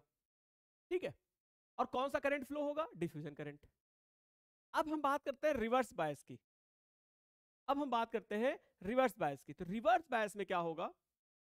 रिवर्स बायस में हम जो है, ये जो अभी जस्ट हमने देखा यार, ये हो गया तुम्हारा सेमीकंडक्टर का पीएन जंक्शन। ठीक है, और यहां पर होता है माइनस प्लस, डिप्लेशन रेयर ये हमने बना लिया, और यहाँ पे ढेर सारे इलेक्ट्रॉन्स हैं और यहाँ पे ढेर सारे होल्स हैं। ये इलेक्ट्रॉन इधर क्यों नहीं आ पा रहे हैं? क्योंकि इनके बीच में इलेक्ट्रिक फील्ड आ चुका है, और वो इलेक्ट्रिक फील्ड इनको यहाँ आने नहीं दे रहा है। ये ई इंटरनल है, ऐसे समझो ये ई इंटरनल है, और ये इंटरनल इलेक्ट्रिक फील्ड इस इलेक्ट्रॉन को यहाँ नहीं आने देता। अब हम इसको क्या करते हैं, एक बैटरी से ऐड करते हैं, और इसको हम बैटरी से ऐड करते हैं ऐसे। तो हम लोग एक बैटरी से ऐड करते हैं। अब इसको हम लोग यहाँ पे लो पोटेंशियल रखते हैं और यहाँ पे हाई पोटेंशियल, और देखते हैं क्या होता है। क्या? अब जैसे ही यहाँ पे हाई पोटेंशियल लगा दिए, तो इसकी वजह से जो इलेक्ट्रिक फील्ड आएगा यहाँ पर, वो इस तरफ ही आएगा, इस तरफ ही आएगा, ऐसे इस तरफ ही आएगा। तो ई एक्सटर्नल भी इधर ही होगा, तो ये इसको सपोर्ट करेगा, ये इसको सपोर्ट करेगा। तो सपोर्ट करने की वजह से, ये जो सपोर्ट करने की वजह से, अब ये इलेक्ट्रॉन इधर और नहीं जा पाएगा, ये इलेक्ट्रॉन और नहीं जा पाएगा। यहां पर क्या हुआ, जैसे ये सपोर्ट करना स्टार्ट किया, ये जो इलेक्ट्रॉन पहले ही नहीं जाने दे रहा था, अब इलेक्ट्रॉन और नहीं जाने देगा, क्योंकि ये इलेक्ट्रिक फील्ड और मजबूत हो गया, और मजबूत हो गया। तो अब यहां पे कोई भी करंट फ्लो, डिफ्यूजन करंट यहां पे क्या होगा? जीरो होगा। यहां पर रिवर्स बायस में डिफ्यूजन करंट तो एकदम जीरो हो जाएगा, या नेग्लिजिबल बोल सकते हो, नेग्लिजिबल बोल सकते हो। लेकिन थोड़ा बहुत ड्रिफ्ट करंट जरूर आएगा, very small, very. Drift current आएगा। ड्रिफ्ट करंट कैसे आता है? इनके बीच में जो डिप्लेशन लेयर है, डिप्लेशन लेयर जब टूटेगा इलेक्ट्रॉन और होल पेयर में, तो होल पेयर इधर चला जाएगा और इलेक्ट्रॉन इधर चला जाएगा। तो ड्रिफ्ट करंट थोड़ा बहुत आ सकता है, लेकिन डिफ्यूजन करंट नहीं आएगा। इसका मतलब कि अगर बैटरी को उल्टा लगा दोगे तो कोई भी करंट फ्लो नहीं करेगा, कोई भी करंट फ्लो, कोई भी करंट फ्लो, ठीक है, कोई भी करंट फ्लो नहीं करेगा। तो इसका मतलब ये हो गया कि ड्रिफ्ट यहाँ, अरे अगर फॉरवर्ड बायस की बात करें, यहाँ पे आ जाओ, फॉरवर्ड बायस में क्या हो रहा है कि जो इंटरनल इलेक्ट्रिक फील्ड है, इंटरनल इलेक्ट्रिक फील्ड को अपोज कर रहा है एक्सटर्नल वाला। इसकी वजह से क्या होगा कि ये जो डिप्लेशन लेयर है इसको अपोज कर रहा है, ये इलेक्ट्रिक फील्ड कम कर रहा है, इलेक्ट्रिक फील्ड कम कर रहा है, तो ये वाले इलेक्ट्रॉन्स आसानी से जाके मिलेगा, ये डिप्लेशन लेयर कम होगा, डिप्लेशन लेयर क्या होगा, कम होगा, ये इलेक्ट्रिक फील्ड को कम कर रहा है। जब इलेक्ट्रिक फील्ड को कम कर रहा है तो डिप्लेशन लेयर कम होगा, ठीक है। तो यहां पर क्या होगा, depletion layer, depletion layer, layer decreases. जबकि अगर हम रिवर्स बायस की बात करें तो ये इसको सपोर्ट कर रहा है, सपोर्ट करने की वजह से अब ये और नहीं जा सकता इलेक्ट्रॉन, तो ये जो डिप्लेशन लेयर है ये इंक्रीज करेगा और ये यहां तक आ जाएगा, इंक्रीज कर जाएगा। क्यों भाई, ठीक है। देखो यहां से जो diffusion current, sorry drift current होगा, कुछ इलेक्ट्रॉन इधर जाएंगे, कुछ होल पेयर इधर जाएंगे, इसका जो डिप्लेशन लेयर है, क्योंकि ये इलेक्ट्रिक फील्ड जो एक्सटर्नल इलेक्ट्रिक फील्ड लगाए हो वो इंटरनल वेट सॉरी, हाँ, तो क्या क्या हम देख रहे थे, डिप्लेशन लेयर क्या करेगा, इंक्रीज करेगा या डिक्रीज करेगा। तो क्या होगा, रिवर्स बायस में external electric field internal electric field को सपोर्ट कर रहा है, जिसकी वजह से अब जो डेल्टा वी था वो तो बढ़ेगा, पोटेंशियल डिफरेंस इनके बीच का क्या होगा, बढ़ेगा। तो ऐसे याद रख सकते हैं कि डेल्टा वी जो पोटेंशियल डिफरेंस है वो बढ़ेगा, क्योंकि ई जो है वो ई नेट बढ़ रहा है, नेट इंक्रीज कर रहा है। तो डेल्टा वी क्या होता है, ई इंटू डी, ठीक है, ये हो जाएगा, तो डेल्टा वी भी बढ़ेगा, और डेल्टा वी भी बढ़ेगा तो जो डिप्लेशन लेयर है, width of depletion layer, width of depletion layer, depletion क्या होगा, बढ़ेगा। इसी तरीके से अगर इसमें हम लोग देखें तो ये इसका अपोज कर रहा है, मतलब इलेक्ट्रिक फील्ड को कम कर रहा है, इलेक्ट्रिक फील्ड को कम कर रहा है मतलब डेल्टा वी कम हो रहा है, इसके क्रॉस जो पोटेंशियल डिफरेंस था वो कम हो रहा है, और पोटेंशियल डिफरेंस कम होगा तो विड्थ हो जाएगा, विड्थ ऑफ डिप्लेशन लेयर,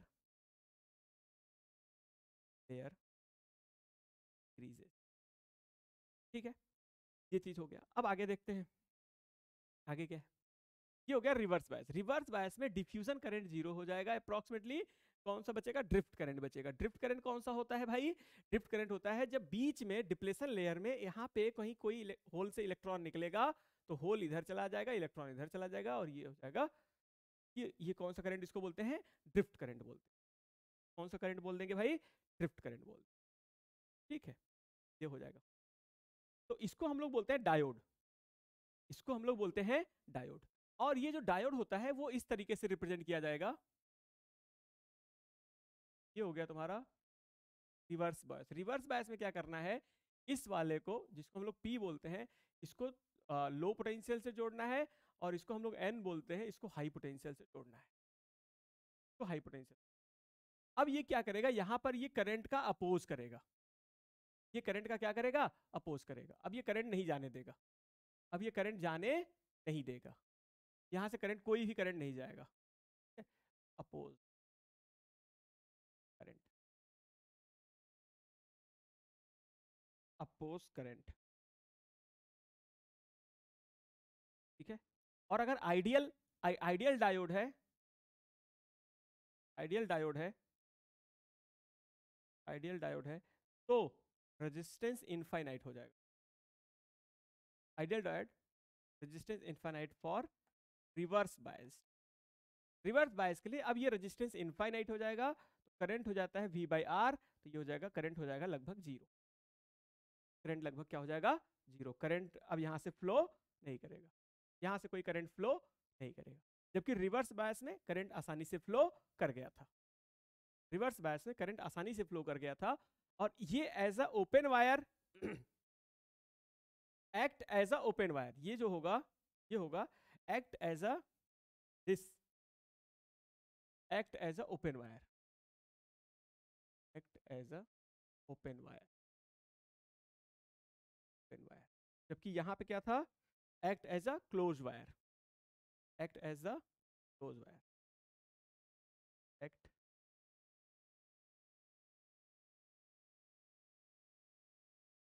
ठीक है। तो ये हो जाएगा act as a open wire. ये डायोड की बात हो गई, की बात हो गई। डायोड का मैं डिफिनीशन लिख दे रहा हूं, उसको पढ़ लो। तो ये डिफिनीशन हो गया डायोड का। Any device, any device which freely allow electric current in one direction but does not allow it in opposite direction is called diode। Diode वह डिवाइस है जिसके थ्रू एक तरफ से करंट तो अलाउ करेगा लेकिन दूसरी तरफ से करंट अलाउ नहीं करेगा, ऐसे डिवाइस को बोलते हैं डायोड, ऐसे डिवाइस को बोलते हैं डायोड। डायोड जो फॉरवर्ड बायस में तो अलाउ करेगा लेकिन रिवर्स बायस में अलाउ नहीं करेगा। बायस मतलब बैटरी लगाना, ठीक है, बैटरी को लगाना। तो लोग ये देखेंगे, जैसे अभी हमने डायोड देखा, जब हम ये डायोड देख रहे हैं पी और एन जंक्शन, और ये हमारा हो गया डिप्लीशन रीजन, हो गया डिप्लीशन रीजन। जब हम इसका पोटेंशियल वाला ग्राफ बनाए थे, याद करो, तो क्या इसका पोटेंशियल वाला ग्राफ ऐसा बना था? क्या इसका पोटेंशियल वाला ग्राफ जो है ऐसा बना था? यहां से पोटेंशियल यहां पे सबसे कम होगा और यहां से यहां तक पोटेंशियल बढ़ता है, ठीक है, यहां से यहां तक पोटेंशियल बढ़ा और फिर जीरो हो गया, यहाँ पे पोटेंशियल जीरो हो गया, यहाँ पोटेंशियल जीरो हो गया। क्यों जीरो हो गया भाई? क्योंकि अब यहाँ पे कोई इलेक्ट्रिक फील्ड नहीं है, यहाँ पे कोई इलेक्ट्रिक फील्ड नहीं है। और इलेक्ट्रिक फील्ड किधर होता है? इलेक्ट्रिक फील्ड का डायरेक्शन ये होता है, तो इलेक्ट्रिक फील्ड के अपोजिट डायरेक्शन में जाओगे तो पोटेंशियल बढ़ता है। इसीलिए यहां से यहां जब गए तो पोटेंशियल बढ़ गया, तो यहां से यहां गए पोटेंशियल बढ़ गया, पोटेंशियल बढ़ गया। इस डिस्टेंस से लेकर इस डिस्टेंस से गए तो पोटेंशियल बढ़ गया, ऐसे बढ़ गया।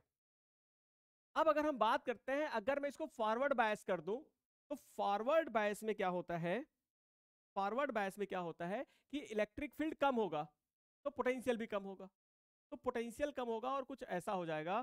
फॉरवर्ड बायस में, फॉरवर्ड बायस में पोटेंशियल कुछ कम हो जाएगा, ऐसा हो जाएगा, कम हो गया। देखो यहां भी कम हो गया और यहां भी कम हो गया, यहां भी कम हो गया और यहां भी कम हो गया। कम कैसे हो गया भाई? देखो ये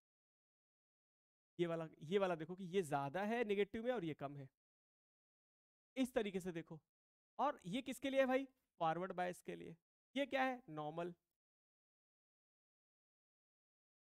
और अगर रिवर्स बायस में देखें तो रिवर्स बायस में क्या हो जाएगा? ज्यादा हो जाएगा। रिवर्स बायस में क्या हो जाएगा? ये हो जाएगा रिवर्स। रिवर्स बायस में इलेक्ट्रिक फील्ड इसको सपोर्ट करेगा, और जब सपोर्ट करेगा तो इलेक्ट्रिक फील्ड बढ़ेगा, और इलेक्ट्रिक फील्ड बढ़ेगा तो पोटेंशियल डिफरेंस बढ़ेगा, और पोटेंशियल डिफरेंस बढ़ गया, पोटेंशियल डिफरेंस बढ़ गया, ये इतना हो गया। पोटेंशियल डिफरेंस कम हो गया, इतना हो गया। पहले पोटेंशियल डिफरेंस कितना था? इतना। पहले पोटेंशियल डिफरेंस देखो इतना था, बाद में कितना हो गया? बाद में तक हो गया, ठीक है, फॉरवर्ड बायस में। और रिवर्स बायस में कहां से कहां तक हो गया? रिवर्स बायस में यहां से लेकर ये हो गया रिवर्स बायस में, ठीक है। ये हो गया तुम्हारा नॉर्मल, और ये हो गया फॉरवर्ड बायस। फॉरवर्ड बायस में पोटेंशियल डिफरेंस कम होता है, धीरे धीरे धीरे धीरे जीरो, ठीक है, ये हो गया।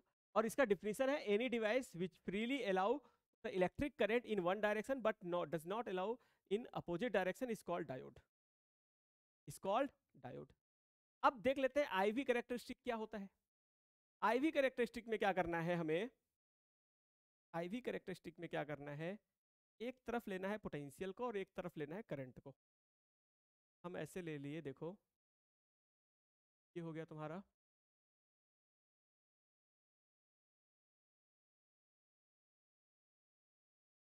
यहां पे मान लो करंट है और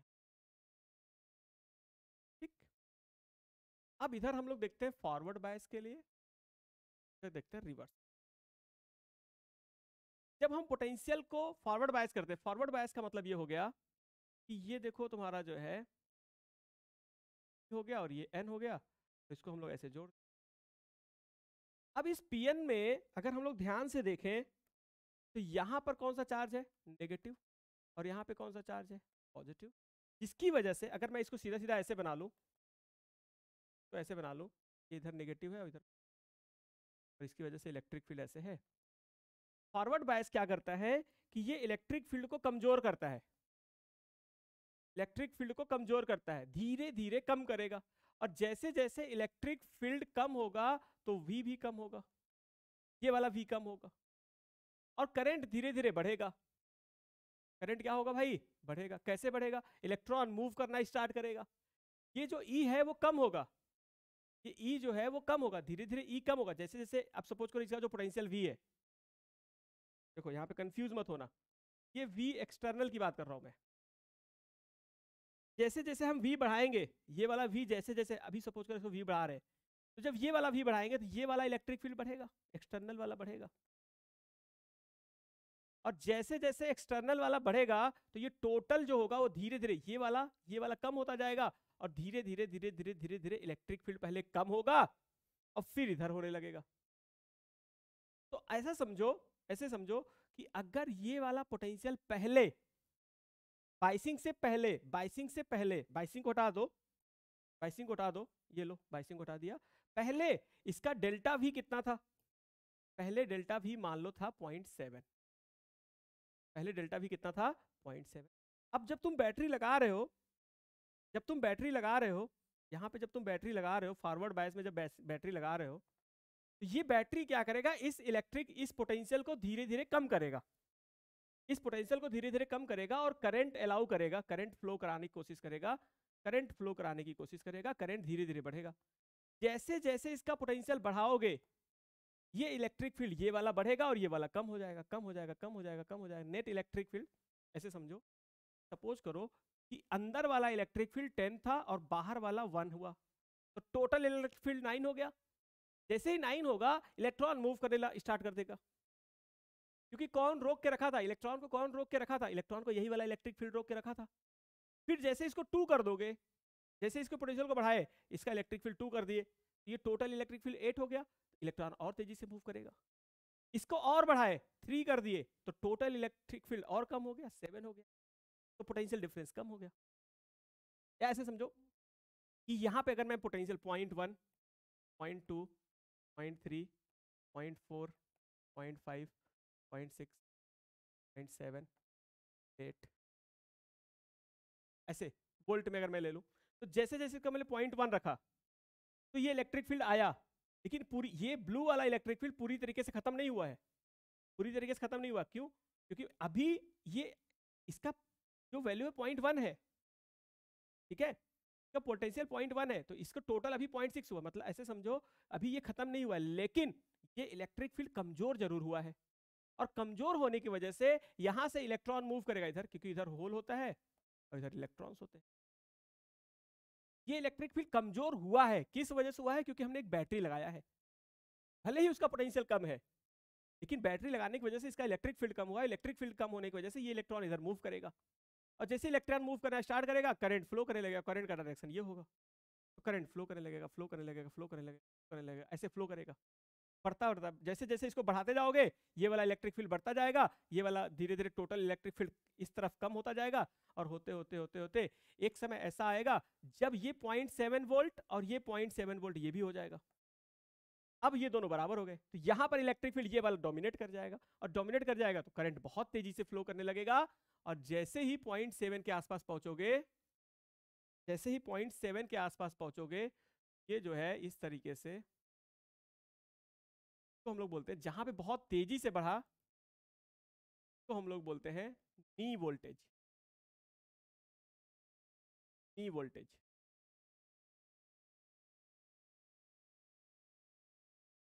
पूरी कहानी फिर से समझते हैं, क्या कह रहा है।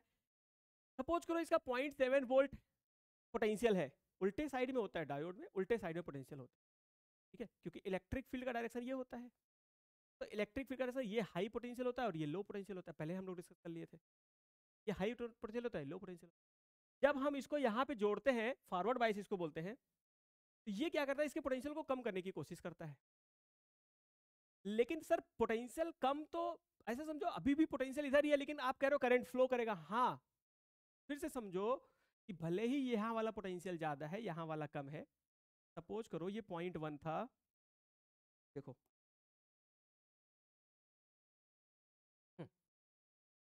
फिर से समझो,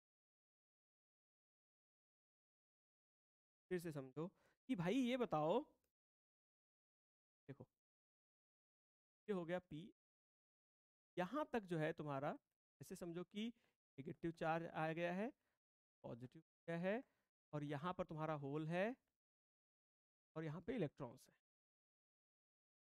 अब ये अंदर में एक इलेक्ट्रिक फील्ड, अंदर में एक इलेक्ट्रिक फील्ड जनरेटेड है, अंदर में एक इलेक्ट्रिक फील्ड जनरेट है,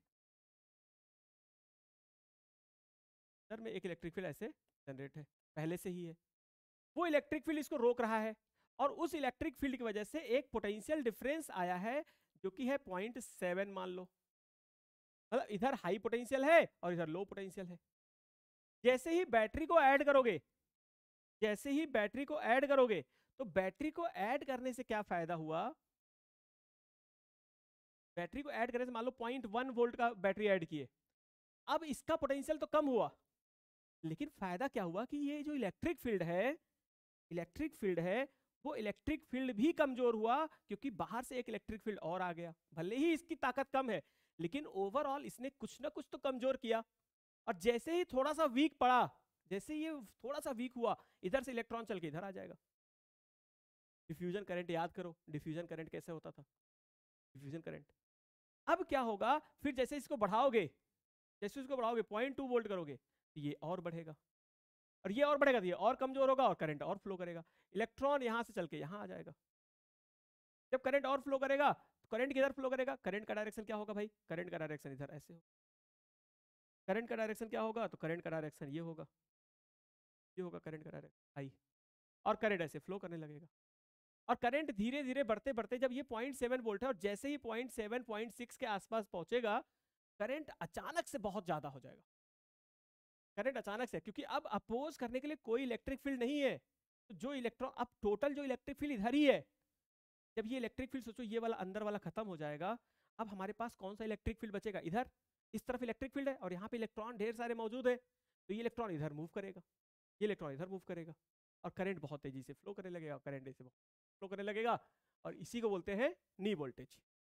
ठीक है, इसी को बोलते हैं नी वोल्टेज।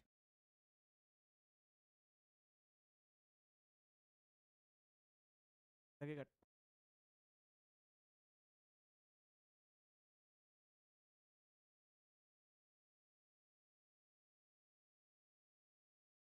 ये जो ग्राफ का पार्ट है, ये है फॉरवर्ड बायस के लिए। अब बात करते हैं रिवर्स बायस में। रिवर्स बायस में क्या होगा, रिवर्स बायस में क्या होगा कि जैसे मान लो ये, अब यहाँ पे थोड़ा क्या होता है, रिवर्स बायस में क्या होता है कि बहुत ज्यादा पोटेंशियल देने पर भी कोई फर्क नहीं पड़ता है। रिवर्स बायस में बहुत ज्यादा पोटेंशियल देने पर भी कोई फर्क नहीं पड़ता है, और कोई करंट फ्लो नहीं करता है। इसीलिए इसको हम लोग देखें, पी हो गया और ये एन हो गया,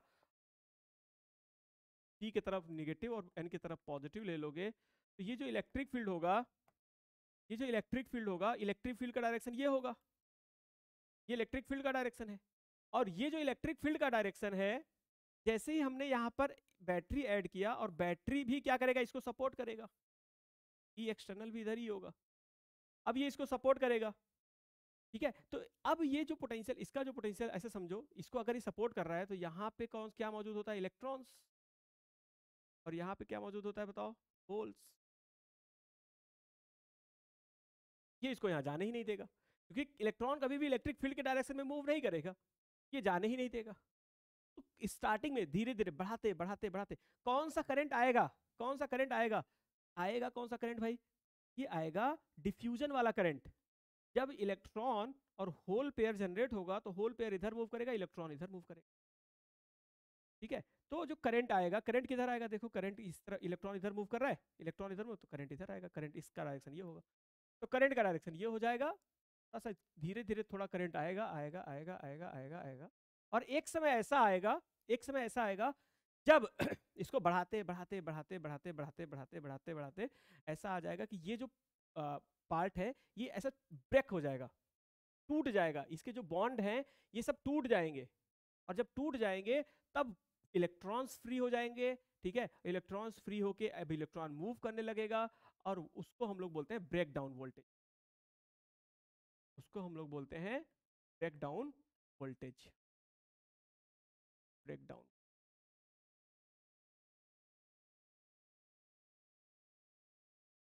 ब्रेक डाउन वोल्टेज। धीरे धीरे बढ़ाते बढ़ाते बढ़ाते बढ़ाते बढ़ाते बढ़ाते एक समय ऐसा आएगा, एक समय ऐसा आएगा जब ये टूट जाएगा, इसके बॉन्ड्स टूट जाएंगे और इलेक्ट्रॉन फ्री हो जाएगा, इलेक्ट्रॉन फ्री हो जाएगा और मूव करने लगेगा। उस वोल्टेज को बोल देंगे ब्रेक डाउन वोल्टेज, और ब्रेक डाउन वोल्टेज के बाद करंट बहुत ज्यादा हो जाएगा। तो ये है आईवी कैरेक्टरिस्टिक। एक छोटा सा टॉपिक है डायनेमिक रेजिस्टेंस। एक्चुअल में क्या होता है कि जब हम ओम्स लॉ पढ़ते हैं तो ओम्स लॉ क्या होता है, V is equal to I R होता है, V is equal to I R होता है, तो R इज इक्वल टू हो जाता है V upon I, V upon I. ठीक है, और वो आराम से हम लोग यहाँ पे ये V is equal to I R को हम लोग यहाँ पे V और I करके ये ग्राफ बना देते थे। लेकिन अब ऐसा ग्राफ V और I का नहीं बन रहा है, देखो यहाँ पे, यहाँ पर देखो तो V और I का ग्राफ ऐसा नहीं बन रहा है। तो अगर ऐसा ग्राफ नहीं बन रहा है, अगर ऐसा ग्राफ नहीं बन रहा है तो हम लोग क्या करते हैं, ये है ओम्स लॉ जब फॉलो होता है, जब ओम्स लॉ फॉलो होता है कंडक्टर के लिए। लेकिन अब सेमीकंडक्टर के लिए हम लोग क्या करेंगे, तो सेमीकंडक्टर का जब रेजिस्टेंस निकालेंगे तो उसको बोलते हैं डायनेमिक रेजिस्टेंस। वो चेंज होता रहता है, वो चेंज होता रहता है, डायनेमिक रेजिस्टेंस, डायनेमिक रेजिस्टेंस।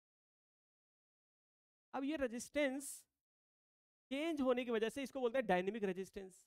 अब किसी एक पॉइंट पे बोलेगा कि यहां पर डायनेमिक रेजिस्टेंस बताओ, तो डायनेमिक रेजिस्टेंस हो जाएगा डेल्टा V अपॉन डेल्टा आई। यहां पे क्या होता था, V अपॉन आई, यहां पे हो जाएगा डेल्टा V अपॉन डेल्टा आई या dV upon D I. Dynamic है तो इसको निकालने के लिए हम लोग डेल्टा V अपॉन डेल्टा आई या dV अपॉन डी आई, इसको याद रखना है। ठीक है, और इस कॉन्सेप्ट से रिलेटेड ये एक छोटा सा क्वेश्चन है, इसको कर लेते हैं और आज यहीं पे हम लोग इसको कंप्लीट करते हैं। नेक्स्ट क्लास में ढेर सारे क्वेश्चंस, इसको हम लोग ढेर सारे क्वेश्चंस को कंप्लीट करेंगे। चलो फटाफट आओ, देखो क्या कह रहा है, IV characteristic of PN junction diode is shown, find the approximate dynamic resistance. देखो यहाँ क्या कह रहा है, डायनेमिक रेजिस्टेंस फाइंड करना है ऑफ पीएन जंक्शन का, डायनेमिक रेजिस्टेंस फाइंड करना है पीएन जंक्शन का when forward bias of 1 volt is applied. जब 1 वोल्ट अप्लाई कर रहे हैं तब डायनेमिक रेजिस्टेंस निकालना है, और जब 2 वोल्ट अप्लाइड कर रहे हैं तो डायनेमिक रेजिस्टेंस निकालना है। क्योंकि अभी हमने बोला कि रेजिस्टेंस चेंज होता रहता है, तो 1 वोल्ट पे रेजिस्टेंस निकाल लो, 2 वोल्ट पे रेजिस्टेंस निकाल लो।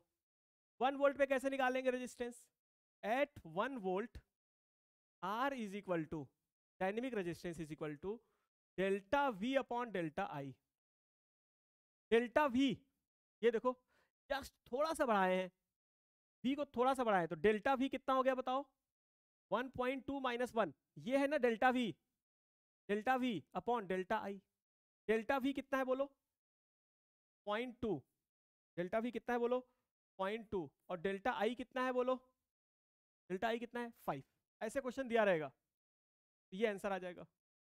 Eight 2 volt, at 2 volt R is equal to dynamic resistance is equal to 2 volt पे देखो तो डेल्टा V कितना है 0.1, और डेल्टा I कितना है देखो 800 माइनस 400, तो 400, ये आ गया तुम्हारा आंसर।